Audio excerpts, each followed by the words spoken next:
మనిషి, మనల్ని ఆహార పదార్థాలతో ఉల్లసింప చేస్తున్నటువంటి జీవరాశులు, మనకు అందంగా కనిపిస్తున్నటువంటి ప్రకృతి అంతా ఒకరోజు ఏమైపోతుందట, తిరిగి మట్టిలోనికే వెళ్ళిపోతుంది. అంటే మనము మట్టిలోనికి వెళ్ళిపోతాము, సమస్తమంతా మట్టిలోనికే వెళ్ళిపోతుందట. దానిని మనం ఏమంటామో తెలుసా? మరణించినటువంటి మనిషి కుటుంబం దగ్గరికి వెళ్ళిపోయి ఏడుస్తున్నటువంటి వారిని ఓదారుస్తూ ఏమని మాట్లాడతాం? అమ్మా, మనమందరం మట్టి నుండి వచ్చామా, ఆయన కూడా మట్టిలోనికి వెళ్ళిపోయాడు, రేపో మాపో మనం కూడా వెళ్ళిపోతామమ్మా మట్టిలోనికి అని వారిని ఓదారుస్తుంటాం. ప్రియులారా, ఆలోచించండి. అంటే మట్టి నుండి తీయబడినది తిరిగి మట్టిలోనికి చేరిపోతుంది. మట్టి నుండి తీయబడినటువంటి మనిషి దేవుడు తన స్వహస్తాలతో నిర్మించాడు. తన స్వహస్తాలతో ఈ అందమైన ఆకారాన్ని నిర్మించాడు. ప్రియమైన వారలారా, కన్నును తయారు చేయాలంటే చాలా కష్టం, కానీ దేవుడు తన చేతులకు పని కల్పించుకొని కన్నును నిర్మించాడు. ఈ అవయవాలన్నింటినీ తయారు చేయటం చాలా కష్టం, చాలా కష్టం. కానీ మట్టి నుండి దేవుడు ఈ కన్నును నిర్మించాడు, చెవులుగా మార్చాడు, కిడ్నీలుగా మార్చాడు, రక్తంగా మార్చాడు, వెంట్రుకలుగా మార్చాడు, అందమైన ఆకారముగా నిన్ను 6 అడుగుల శరీరముగా ఈ లోకములో నిలబెట్టాడు. అలా మట్టికి ఇంత అందమైన ఆకారాన్ని ఇచ్చినటువంటి దేవుడు తిరిగి మట్టిలోనికే పంపిస్తున్నాడా? ఆలోచించండి. మట్టి నుండి తన చేతులకు పని కల్పించుకొని తను ఎంతగానో కష్టపడి నిర్మించినటువంటి ఈ ఆకారాన్ని దేవుడు తిరిగి మట్టిలోనికే కలిపేస్తున్నాడా? ఇక అదేనా చివరి ముగింపు? ఆలోచించండి ప్రియమైన వాళ్ళరా. మట్టి నుండి వచ్చాం కాబట్టి తిరిగి మట్టిలోనికి వెళ్ళిపోతున్నాం. మట్టి నుండి వచ్చినటువంటి దేహం మరి తిరిగి మట్టిలోనికి వెళ్ళిపోతుంది. అంతా మట్టి మట్టి మట్టి మట్టి అని మాట్లాడుతున్నాం కదా. మట్టి అని మాట్లాడుతున్నటువంటి ఈ మట్టి చివరికి మట్టేనా? మట్టిలో కలిసి పోవలసినదేనా? ఇక ఏ విధంగా మారదా? ఆలోచించండి ప్రియమైన వాళ్ళరా. అలా ఆలోచింప చేయటానికే దేవుడు దైవజనులను మీ ప్రాంతానికి తీసుకొని వచ్చాడు. చాలా సింపుల్గా మాట్లాడుతుంటారు ప్రియమైన వాళ్ళరా. మట్టి దేహం అండి, చాలా సింపుల్ అండి, తిరిగి మట్టిలో కలిసిపోతుందండి, ఈ దేహం ఏముందండి అని సింపుల్గా మాట్లాడుతుంటాం. అని ఈ సింపుల్గా మాట్లాడుతున్నటువంటి మట్టిని దేవుడు నిర్మించటానికి ఆయన ఎంతగానో కష్టపడ్డాడు ప్రియమైన వాళ్ళరా. నీ కంటి యొక్క నిర్మాణం చిన్నది కాదు, నీ నాలుక యొక్క నిర్మాణం చిన్నది కాదు ప్రియమైన వాళ్ళరా. నీ కిడ్నీల యొక్క నిర్మాణం చిన్నది కాదు, నీ గుండె యొక్క నిర్మాణం చిన్నది కాదు. ఆయన ఎంతగానో కష్టపడితే తయారు చేయబడినది అది. అంత కష్టపడినటువంటి ఈ అవయవాలను దేవుడు మట్టిలో కలిపేస్తాడా? మట్టిలో కలిపేసిన తర్వాత ఇక మట్టిగా మార్చేస్తాడా? ఆలోచించండి. ఇక మట్టిలో కలిపేయటమేనా దీని జీవితం? అదేనా దాని చివరి మరి ముగింపు దశ? కాదు ప్రియమైన వాళ్ళ, ఇంకేదో ఉంది. ఈ మట్టిలో కలిసిపోయిన తర్వాత మట్టి నుండి మరల ఉన్నతమైనటువంటి మనకి ఇవ్వబోతున్నాడు. ఆ ఉన్నతమైనటువంటి స్థితి ఎలా ఉంటుందో, దేవుడు ఎలా ఇవ్వబోతున్నాడో, మరణించిన తర్వాత ఎక్కడికి వెళ్ళిపోతున్నామో, దేవుని కొరకు బ్రతకకపోతే ఎక్కడికి వెళ్ళిపోతామో ఈరోజు కూడా దైవజనుల ద్వారా మనం విందాం ప్రియమైన వాళ్ళరా. కనుక ఈ 2వ దినమున దేవుడు దైవజనుల ద్వారా మాట్లాడుతున్నటువంటి ప్రతి మాటని ఆసక్తితో వినండి. జీవిత పరమార్థం ఏంటో తెలుసుకోండి. ఈ జీవితం తర్వాత మరేదో ఉంది. ఆ ఉన్నతమైనటువంటి స్థితిని తెలుసుకొని అందులోనికి ప్రవేశించటానికి సిద్ధపడవలసినదిగా కోరుతూ మరి కొద్ది మాటలను మరింతటితో ముగిస్తున్నాను. అందరు కళ్ళు మూసుకోండి, ప్రార్థన చేస్తాను. ప్రేమ కలిగిన మా కన్న తండ్రి, కృప కలిగిన మా దేవ, మీ ఉన్నతమైన శ్రేష్టమైన కృపచేత నిన్నటి దినమున మీ మాటలను మాకు అనుగ్రహించారు. ఈ 2వ దినమున కూడా చల్లని వాతావరణంలో మీ సన్నిధిని మాకు అనుగ్రహించినందుకే కృతజ్ఞతలు. దైవజనులను మా మధ్యలోనికి సురక్షితంగా చేర్చారు. వారి ద్వారా ఎన్నో సంగతులను వినటానికి మేమందరము తండ్రి ఆసక్తిని మరి కనబరుచుకునటానికి కృప చూపించవలసినదిగా కోరుతున్నాం. అలాగే తండ్రి మరింతవరకు విన్నటువంటి మాటలను తండ్రి మీ పిల్లలు మరి మనసులలో భద్రపరుచుకొని తండ్రి మరి ముందున్నటువంటి చెప్పబోతున్నటువంటి ప్రతి మాటను గ్రహించగల చిత్తానికి కృప చూపించమని కోరుతూ తదుపరి మీ కుమారుడు మా అన్నగారు మాట్లాడుతుండగా సమయోచితమైన మాటల చేత మా హృదయాలను తృప్తిపరచమని కోరుతూ ఈ కార్యక్రమాన్ని ఏర్పాటు చేసినటువంటి మీ పిల్లలను జ్ఞాపకం చేసుకోండి. వారి కష్టానికి రావాల్సిన ప్రతిఫలమును అనుగ్రహించండి. సహకరించినటువంటి స్థానిక సంఘానికి, సంఘ పెద్దలకు, సంఘ కాపరులకు, అలాగే సంఘస్థులందరినీ జ్ఞాపకం చేసుకోండి. వారికి రావాల్సిన ఆత్మీయ మేలులను అనుగ్రహించి తండ్రి, మీ పిల్లలు సత్యములోనైనా స్థిరపరచబడి మీరున్నటువంటి పరలోకాన్ని స్వతంత్రించుకునేలాగున కృప చూపించమని కోరుతూ క్రీస్తు వారి పేరట ఈ ప్రార్థన మీకు సమర్పించి అడిగి వేడుకొనుచున్నాము తండ్రి. ఆమెన్.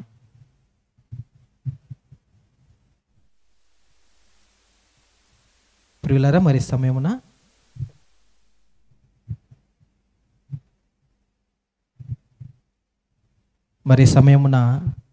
మరి కానుకలను సమర్పిద్దాం.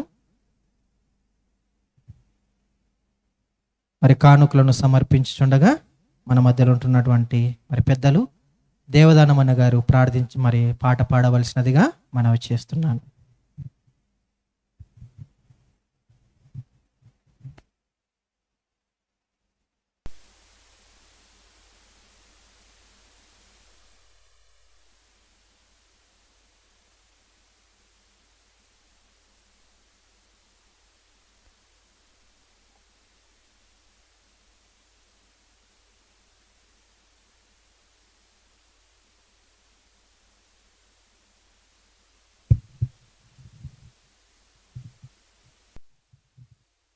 కన్నుమూయక ముందే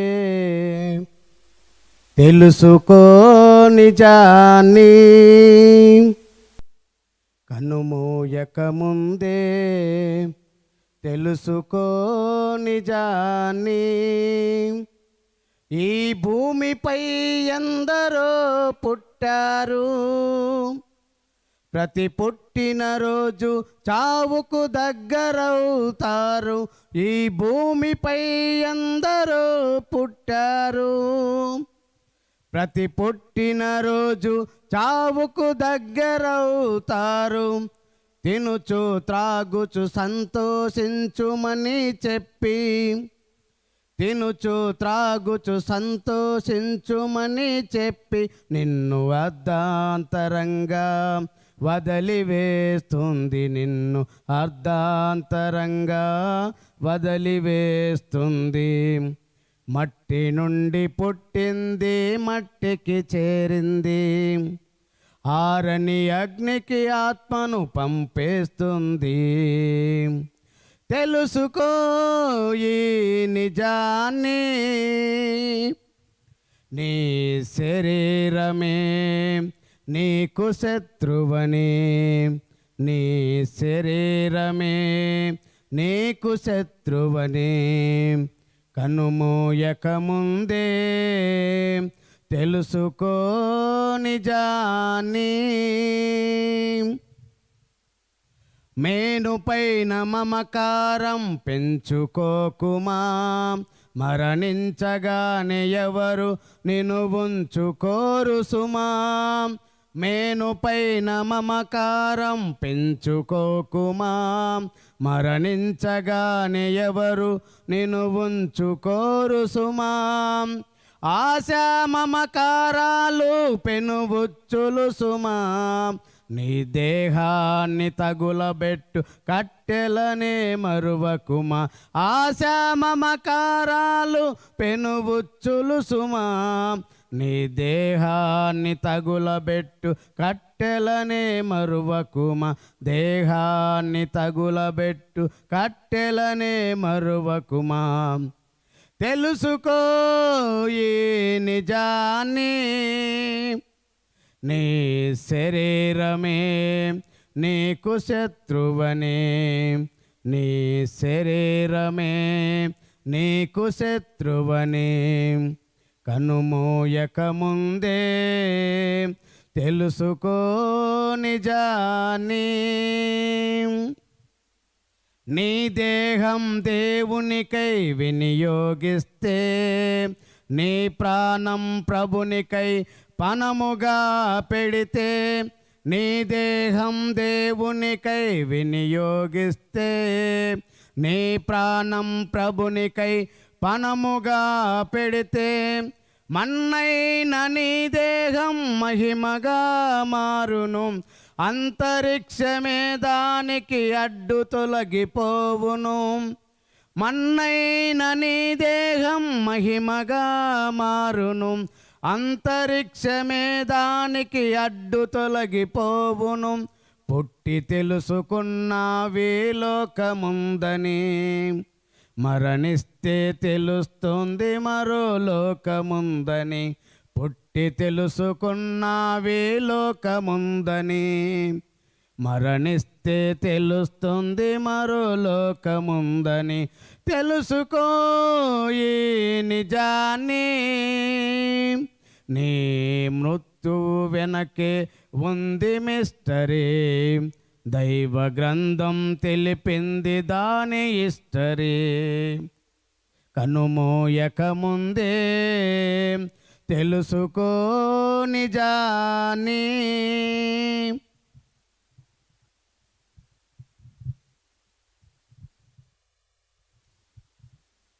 సమర్పించబడినటువంటి కానుకల నిమిత్తమై ప్రార్థన చేద్దాం. ప్రార్థన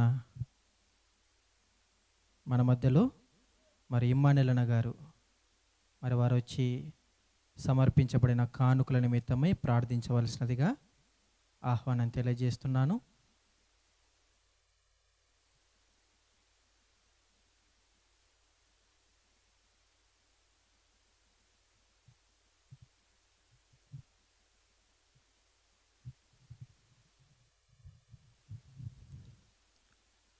మమ్మల్ని మిక్కిలిగా ప్రేమించిన మా ప్రియ పరలోకపు తండ్రి, నీ పరిశుద్ధమైన పాదములకు వందనములు స్తోత్రం తెలియజేస్తున్నాం తండ్రి. నీ కుమారుడు మరి నిన్నటి దినమున మనిషికి దేవుడు అర్థమయ్యాడా అనే అంశం పైన మరి నీ కుమారుడు మంచి మాటలు చెప్పాడు తండ్రి. మరి ఈ దినమున మనిషికి మరణమే ముగింప అనే అంశం చెప్పుతుండగా నీ కుమారునికి సమయోచితమైన జ్ఞానమును దయచేసి వినుచున్న నీ పిల్లలు తమ మనసుతో ఆ మాటలను విని తమ మనసులో ఆ మాటలు పెట్టుకొని ఆ మాటల ప్రకారంగా తన జీవితాన్ని కట్టుకొనుటకు నీ పిల్లలకు మంచి మనసును ప్రసాదించమని కోరుకుంటున్నాం తండ్రి. నైనా వేసిన కానుకలు మరి నీ పని నిమిత్తమే వాడబడినట్లు మరి వాడుకుంటున్న నీ పిల్లలకు మంచి మనసును ప్రసాదించమని కోరుకుంటూ యేసుక్రీస్తు నామంలో ఈ ప్రార్థన సమర్పిస్తున్నాం తండ్రి. ఆమేన్. ప్రార్థించిన మరి ఇమ్మానుయేలన్న గారికి ప్రభువు నామమున వందనములు తెలియజేస్తున్నాను. ప్రియులారా, మరి రెండవ రోజు మరి దేవుని యొక్క ఉన్నతమైన మాటలను మనమందరం విందాం. మరి ముఖ్య సందేశాన్ని మన మధ్యలో మరి వినిపించడానికి దైవజనులు ఉన్నారు. మరి వారి ద్వారా ఎన్నో విషయాలను మనమందరం విందాం. దయచేసి మరి అక్కడక్కడ అరుపులు వినబడుతున్నాయి. దయచేసి మరి వారిని కంట్రోల్ చేస్తూ మరి దేవుని మాటలను వినవలసినదిగా మనవి చేస్తున్నాను. ప్రియులారా, మరి రెండవ రోజు దేవుని యొక్క ఉన్నతమైన మాటలను మనకందరికీ తెలియచేయవలసినదిగా కోరుతూ మరి విలువైనటువంటి సమయాన్ని మరి దైవజనులు సీనన్న గారికి మరి అప్పగిస్తూ మరి ఉన్నతమైనటువంటి మాటలు తెలియచేయవలసినదిగా కోరుతున్నాం.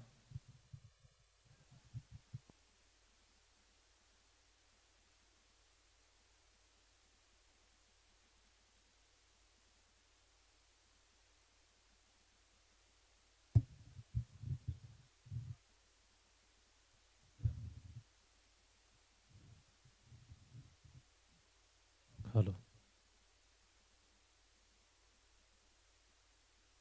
ప్రియులారా,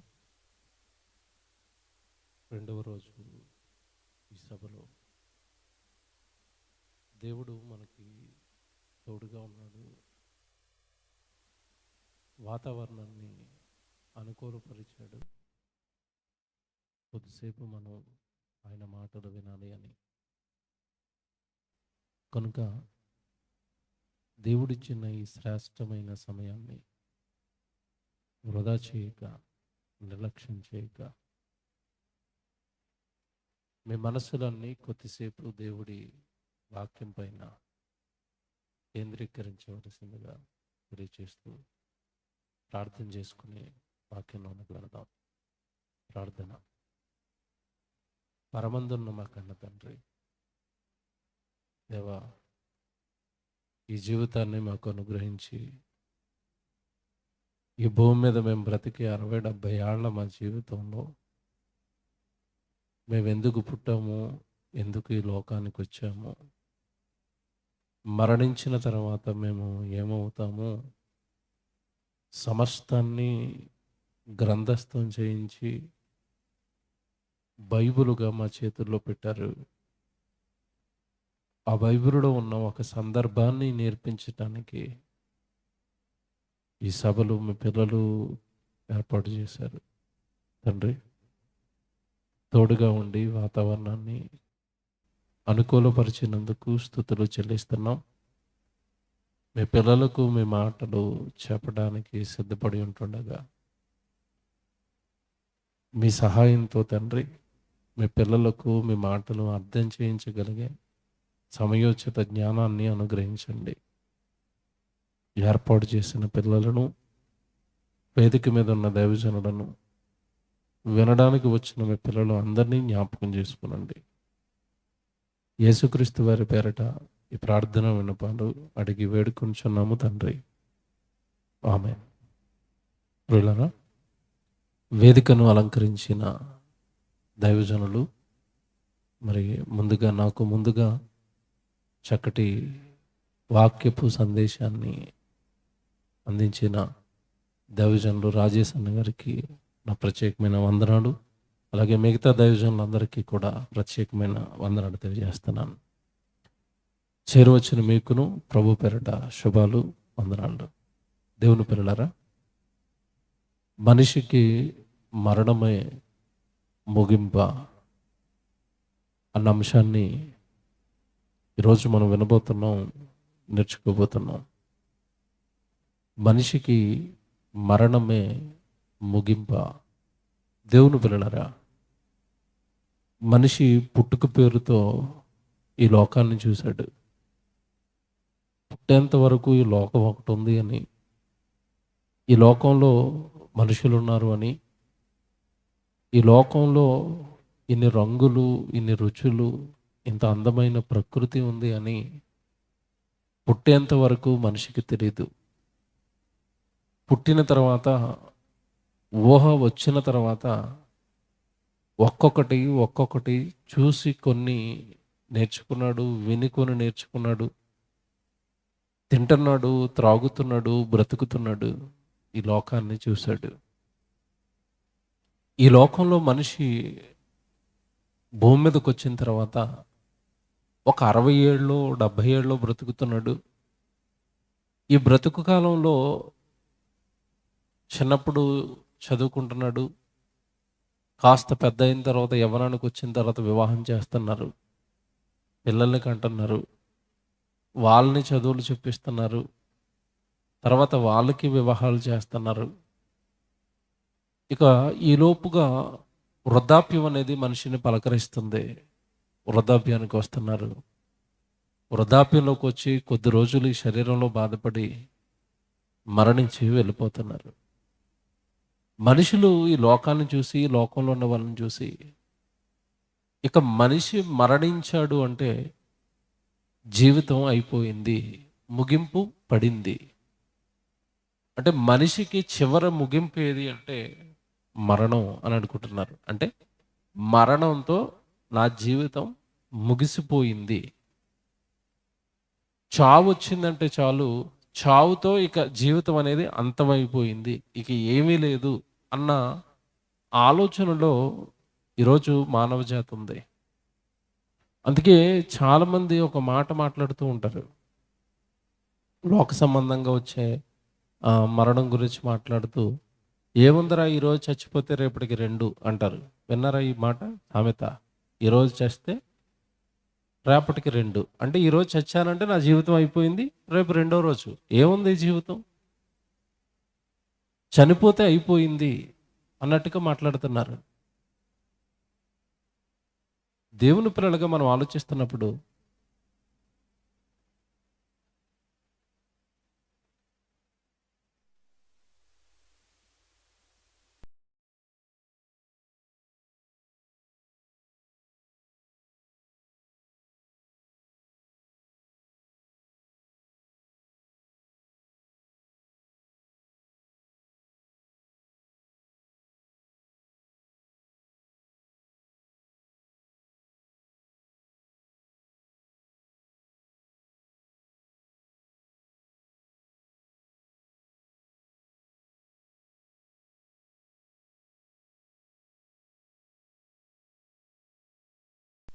పరలోకంలో ఉన్న దేవుడు తండ్రి ఈ జీవితాన్ని ఇచ్చాడు. మన కొరకు రాత్రి నేను చెప్పినట్టుగా మనం పుట్టక మునిపే ఇంత గొప్ప విశ్వాన్ని కట్టాడు. ఆయన పరమందు ఉన్నాడు. ఆయన పిల్లలుగా జీవితాన్ని దేవుడు మనకు అనుగ్రహించాడు భూమి మీద. భూమి మీద మనిషి డబ్బులు ఉన్నవాడైనా, డబ్బులు లేనివాడైనా, పేదవాడైనా, ధనవంతుడైనా, చదువుకున్నవాడైనా, చదువు లేనివాడైనా, ఎవరైనా కూడా 60-70 ఏళ్ల తర్వాత ఈ లోకంలో వారి జీవితం అనేది ముగిసిపోతుంది. జీవితం ముగిసిపోతుంది కనుక, మరణంతో మనిషి దేహం మట్టిలోనికి వెళ్ళిపోయింది కనుక మనిషి జీవితం అంతమైపోయింది అని అనుకుంటున్నారు. కానీ మీరు ఒకటి గమనించాలి. ఇక్కడ తొలి ప్రసంగంలో మీకు చక్కగా ఒక మంచి విషయాన్ని సేవకులు వివరించారు. మానవుడు అనగానే మట్టి శరీరం మాత్రమే కాదు, మట్టి శరీరం లోపలున్న ఆత్మ, ఆత్మ శరీరం ఈ రెండు కలిస్తేనే మనిషి. దేవుడు నేలమంటితో శరీరాన్ని చేశాడు, ఆత్మను మాత్రం తనలోని భాగాన్ని పంచిచ్చాడు. ఆత్మ శరీరం ఈ రెండు కలిస్తే మనిషి అవుతాడు. మనిషి ఎలా ఆలోచించాడు అంటే 60-70 ఏళ్ల తర్వాత ఈ శరీరం వడిలిపోతుంది, వృద్ధాప్యానికి వచ్చింది, కళ్ళు సరిగా కనిపించవు, చేతులు సరిగా పని చేయవు, కాళ్ళు సరిగా పని చేయవు, శరీరంలో ఉన్న అవయవాలన్నీ కూడా ఆల్మోస్ట్ ఇక పని చేయలేని స్థితిలోనికి వచ్చేస్తాయి. వృద్ధాప్యంలోకి వచ్చిన తర్వాత ఏమన్నా తింటే సరిగా అరగతి పాపం వాళ్ళకి. యవ్వనంలో ఉండగా ఏమండి చికెన్ తినేస్తాడు, మటన్ తినేస్తాడు, గట్టి గట్టి జాంకాయలు ఇచ్చినా ఏమిచ్చినా పటపట నవ్వులేస్తాడు, అది తెల్లవారేసరికి అరిగిపోతుంది. కానీ ముసలైపోయిన తర్వాత వృద్ధాప్యానికి వచ్చిన తర్వాత జస్ట్ మెత్తటివి గట్టివేవి తినలేడు. ఎందుకు అంటే శరీరం పనిచేసే ఆ బలాన్ని కోల్పోయింది. శరీరం అనేది బలాన్ని కోల్పోయింది. కనుక మనిషి ఎక్కడ మోసపోయాడు అంటే, ఇదిగో 60-70 ఏళ్లకు నా శరీరం కృషించిపోతుంది, నా శరీరంలో బలం తగ్గిపోతుంది, నాకు వృద్ధాప్యం వచ్చేసింది, కనుక నేను ఎలాగో 60-70 సంవత్సరాల తర్వాత ముసలైపోతాను గనక ఏదైనా ఉంటే యవ్వనంలో ఉన్నప్పుడే చేసేసుకోవాలి. ఏం చేసుకోవాలి?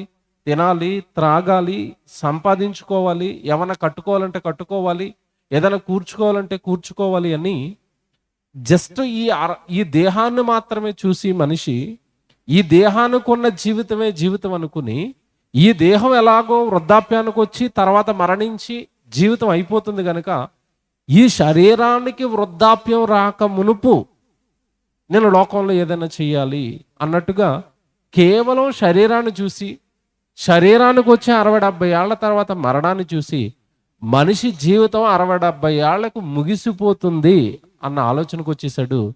కనుక చావు ఎలాగో వస్తుంది కనుక, మరణం అనేది ఎలాగో వస్తుంది కనుక, మరణం తర్వాత ఇంకేమీ లేదు కనుక మరణానికి ముందు నేను చేయవలసినవన్నీ చేయాలి, చూడవలసినవన్నీ చూడాలి. చాలామంది అంటారు, నా కుమార్తె పెళ్లి చేస్తేనే కానీ నేను చనిపోనండి. మరికొంత వృద్ధాప్యంలోకి వచ్చేసిన అవ్వలు తాతలు అంటారు, నా మనవడు పెళ్లి చూడాలని ఉంది, నా మనవరాలు పెళ్లి చూడాలని ఉంది. అంటే చనిపోతాం కనుక ఇంకేమి చూడలేము, ఇంకేమి తినలేము, ఇంకేమి త్రాగలేము, చావు ముగింపు కనుక ఈ ముగింపుకొచ్చే లోపుగా కావలసినవన్నీ తినేయాలి, చూడాల్సినవన్నీ చూసేయాలి. మనిషికి మరణం ఏంటి? ఇప్పుడు ముగింపు కనుక ముగింపులోనికి రాకమునిపే చేయవలసినవన్నీ చేసేయాలి అని అనుకుంటున్నారు. ఏమంటే నిజంగా ఇలాంటి ఆలోచన కలిగిన వాళ్ళందరి గురించి దేవుడు క్రీస్తుకు పూర్వం, యేసుక్రీస్తుల వారు ఈ భూమి మీదకి రాక మునుపు, క్రీస్తుకు పూర్వం 700 సంవత్సరాల క్రితం అండి ప్రవక్త అయిన యెషయా గారి ద్వారా ఒక మాట రాయించాడు. నిజంగా చాలా బాగుంటుందండి మాట. యెషయా గ్రంథం 22వ అధ్యాయం 13వ వచనం బైబిల్లో చూడండి. యెషయా గ్రంథం 22వ అధ్యాయం 13వ వచనం చూడండి బైబిల్లో. ఇదిగో రేపు చనిపోదము గనుక, అంటే వాళ్ళు ఎలా ఆలోచిస్తున్నారంటే రేపు మనకి చావు ఉంది, రేపు చనిపోతాం, అంటే రేపు మనకి ఇక ముగింపు, రేపు చనిపోతాము గనుక, చూసారా ఆ పదం, చనిపోతాం గనుక, చస్తాము కనుక, రేపు చనిపోతాము గనుక తిందము త్రాగుదము. చూసారా ఎలాగుందో, చనిపోయే ముందు ఏం చేయాలట, తినాలి, త్రాగాలి, మనవడి పెళ్ళిళ్ళు ఏమన్నా ఉంటే చూడాలి, కొడుకు ఇల్లు కడతా ఉంటే ఆ ఇల్లు కట్టేంత వరకు నాకేం రాకూడదు, చావు రాకూడదు. చూసారండి ఎలాగ ఆలోచిస్తున్నాడు మనిషి. రేపు చనిపోదాం, రేపు చనిపోదాం కనుక ఈరోజు ఏం చేయాలి, తినాలి, త్రాగాలి. ఒక 90 సంవత్సరాలు వయసు వచ్చేసిన అవ్వ దగ్గరికి వెళ్ళి, అవ్వా నీకు 90 ఏళ్ళు వచ్చేసాయి కదా, చాలా మందిని నువ్వు చూసావు కదా, చాలా సంవత్సరాలు నువ్వు బ్రతికావు కదా, ఇంకేంటి మరి ఈ లోకాన్ని విడిచి వెళ్ళిపోవాలనుకుంటున్నావా అని అడగండి. ఏమంటది చెప్పండి ఆవిడ, నన్ను అప్పుడే చచ్చిపోమంటావారా అంటది. వయసు ఎంత, 90 ఏళ్ళు అయిపోయినా సరే ఈ లోకాన్ని విడిచిపెట్టి వెళ్ళాలని లేదు. ఎందుకు లోకాన్ని విడిచిపెట్టి వెళ్ళరు అంటే, ఇక్కడ జాగ్రత్తగా వినాలి, ఎందుకు వెళ్ళరు అంటే చచ్చిపోతే ఇంకేమీ ఉండదు, అంతే కదండి. చావు నాకేంటి ఇప్పుడు, ముగింపు, ముగింపులోకి వెళ్ళిపోమంటున్నావా, నన్ను ఇక కనపడకుండా వెళ్ళిపోమంటున్నావా? ఏమండి చాలా మంది అండి మోసపోయారండి.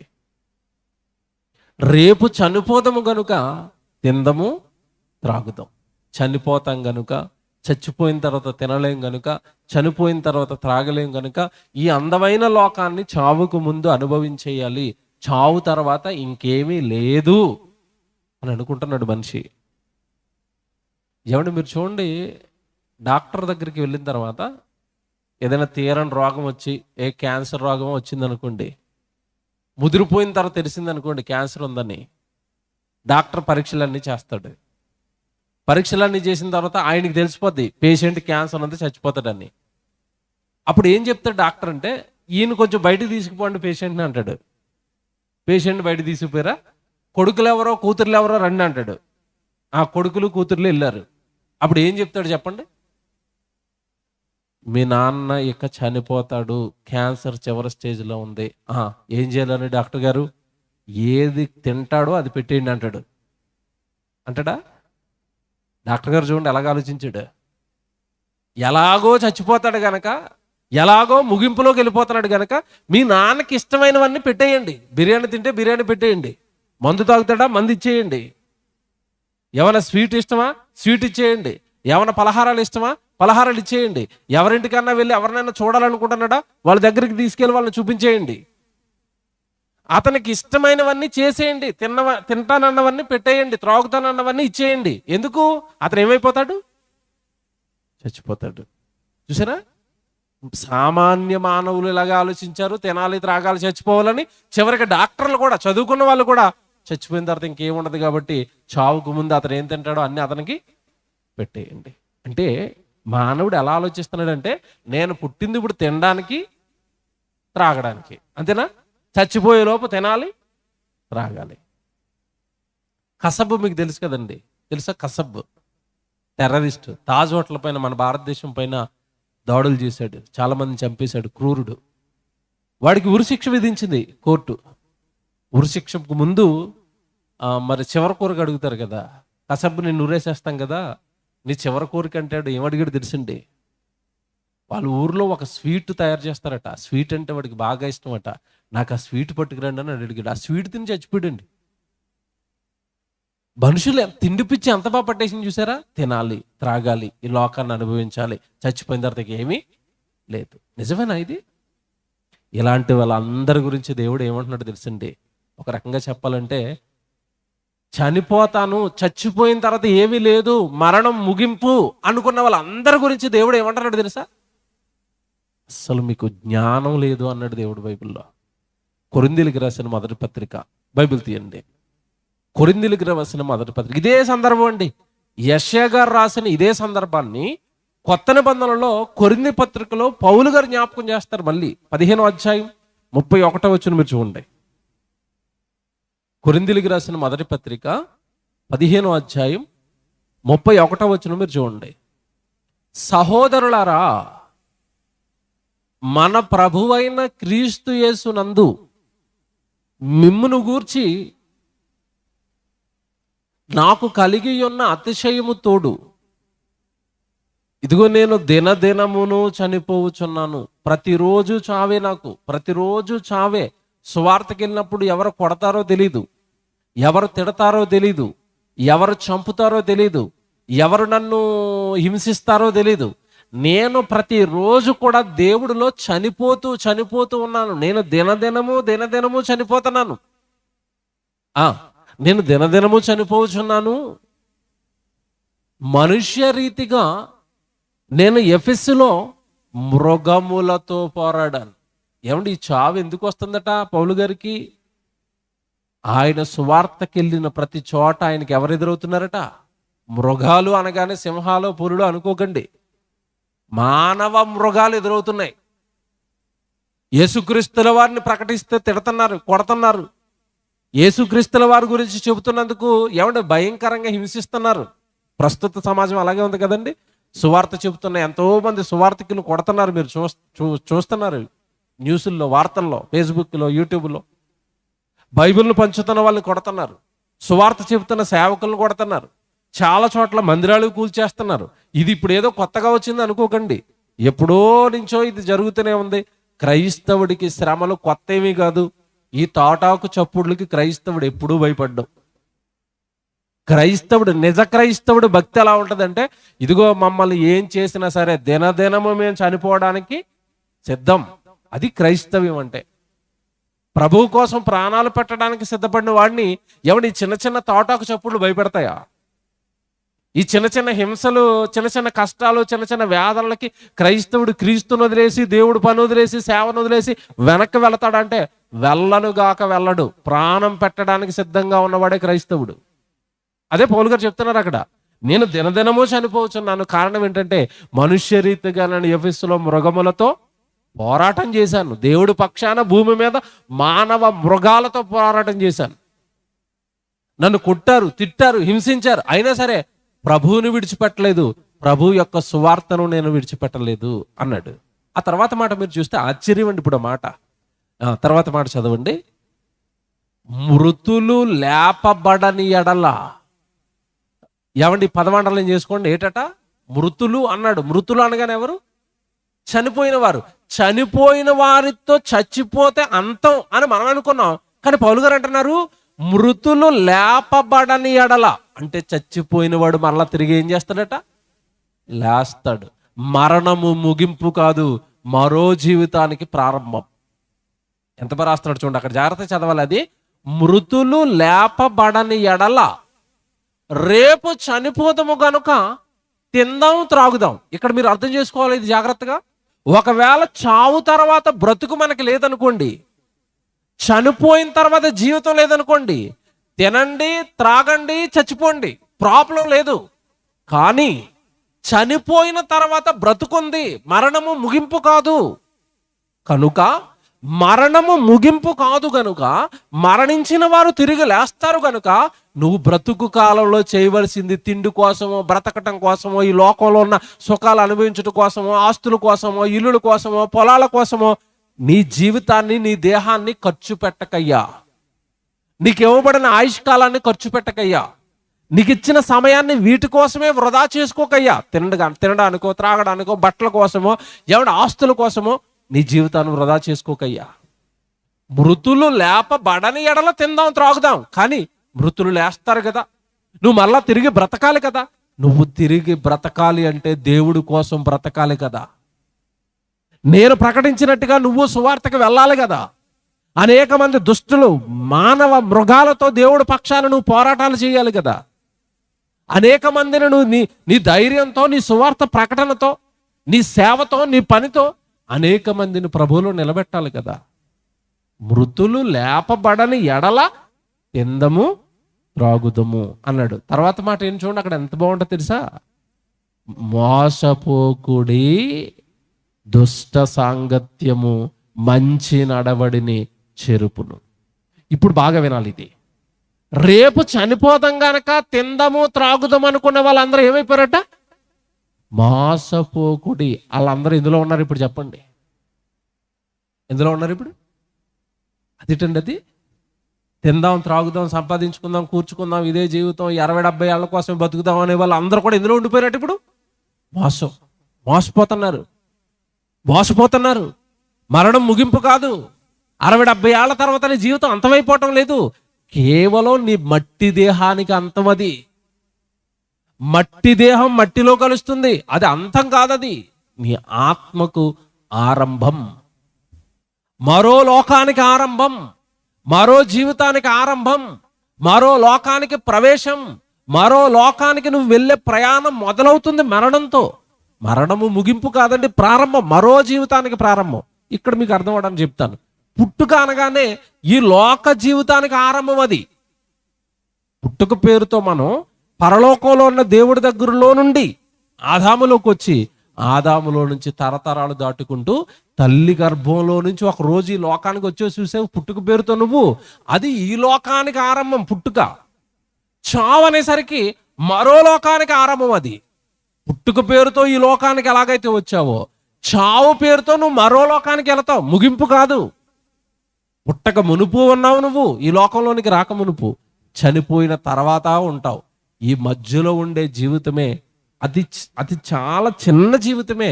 ఈ లోకంలో, భూలోకంలో ఉండే 60-70 ఏళ్ల జీవితం అండి. మళ్ళా చెప్తాను, జాగ్రత్తగా వినండి, బాగా ఆలోచించండి నేను చెప్పేది. నువ్వు ఈ లోకానికి రాక మునుపు వెనకాలన్న నీ జీవితం చాలా పెద్దది. జగత్తు పునాది వేయబడక మునుపు దేవుడు నిన్ను కోరుకుంటే ఈ జగత్తులోకి నిన్నగాక మొన్న వచ్చావు. నువ్వు వచ్చి 30 ఏళ్ళు అయింది, నువ్వు వచ్చి 40 ఏళ్ళు అయింది, నువ్వు వచ్చి 50 ఏళ్ళు అయింది. కోరుకున్నది ఎప్పుడు నిన్ను దేవుడు? జగత్తు పునాది వేయబడక మునుపు కోరుకుంటే నిన్న కాక మొన్న వచ్చావు. ఒంటి మీదకి 40 ఏళ్ళు వచ్చాయి, 50 ఏళ్ళు వచ్చాయి, 30 ఏళ్ళు వచ్చాయి. ఆ 30 ఏళ్ళు 40 ఏళ్ళు ఇంకో మహా అంటే నువ్వు ఒక 30 ఏళ్ళు ఉంటావు, 40 ఏళ్ళు ఉంటావు. ఆ తర్వాత ఈ లోకాన్ని ఖాళీ చేసి నువ్వు మరో లోకానికి వెళతావు. ప్రయాణం ఇది. ప్రయాణంలో భూమి అనే స్టేజ్ మీద ప్రజెంట్ ఉన్నావు నువ్వు. ఇప్పుడు భూమి అనే స్టేషన్లో ఉన్నావు. మీరు చూడండి, మీరు ట్రైన్ ఎక్కినప్పుడు ట్రైన్ ఎక్కడో ప్రారంభమవుతుంది. మీరు కర్నూలులో ట్రైన్ ఎక్కారనుకోండి, అది ఎక్కడో పైన ప్రారంభమైంది. ఎక్కడో అనంతపూర్లోనో, ఎక్కడో ఏమంటే బెంగళూరులోనో స్టార్ట్ అయ్యి, బెంగళూరు నుంచి అనంతపురం వచ్చి, అనంతపురం నుంచి కర్నూలు వచ్చి, కర్నూలు నుంచి తర్వాత హైదరాబాద్ వెళుతుంది. ఇది ఒక స్టాప్ కదా. కర్నూలు అనేది దానికి ఒక స్టేషన్, స్టాప్ ప్రయాణంలో. అలాంటిదే నీ జీవితం. నువ్వు పరలోకంలో నుంచి ప్రారంభమయ్యావు. అది నీ మొదటి ప్రారంభం, నీ స్టేజ్ అక్కడ. లోకానికి వచ్చావు, ఇది ఒక స్టాప్ అనమాట, ఇది ఒక స్టేజ్. ఇక్కడి నుంచి మరో స్టాప్కి వెళ్ళిపోతావు, మరో లోకానికి వెళ్ళిపోతావు.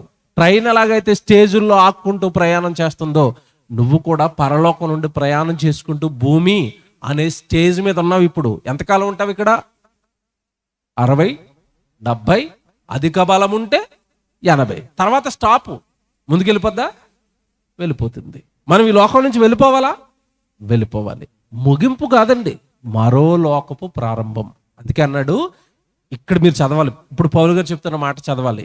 ఇదిగో మృతులు లేపబడని ఎడల తిందము, త్రాగుదము, మోసపోకుడి, దుష్ట సాంగత్యము మంచి నడవడిని చెరుపును. తర్వాత మాట చదవండి, ఎంత బాగుంటుంది. చివరిలో ఒక వార్నింగ్ ఇస్తాడు. చివరిలో నీతి ప్రవర్తన గలవారై మేల్కొనండి, మేల్కొనండి, మేల్కొనండి. వాక్యంతో మేల్కొనండి. మేల్కొని పాపము చేయకండి, పాపం చేయకండి. భూమి మీద ఉన్న ఈ 60-70 ఏళ్ల జీవితం మీరు పాపం చేయడానికి కాదు ఇస్తా. ఏమంటే ఇక్కడ ఆగుదామండి. నీతి ప్రవర్తన గలవారై మేలుకొని మీరు ఏం చేయొద్దట? పాపం చేయొద్దు. ఓ మాట్లాడుతానండి నేను.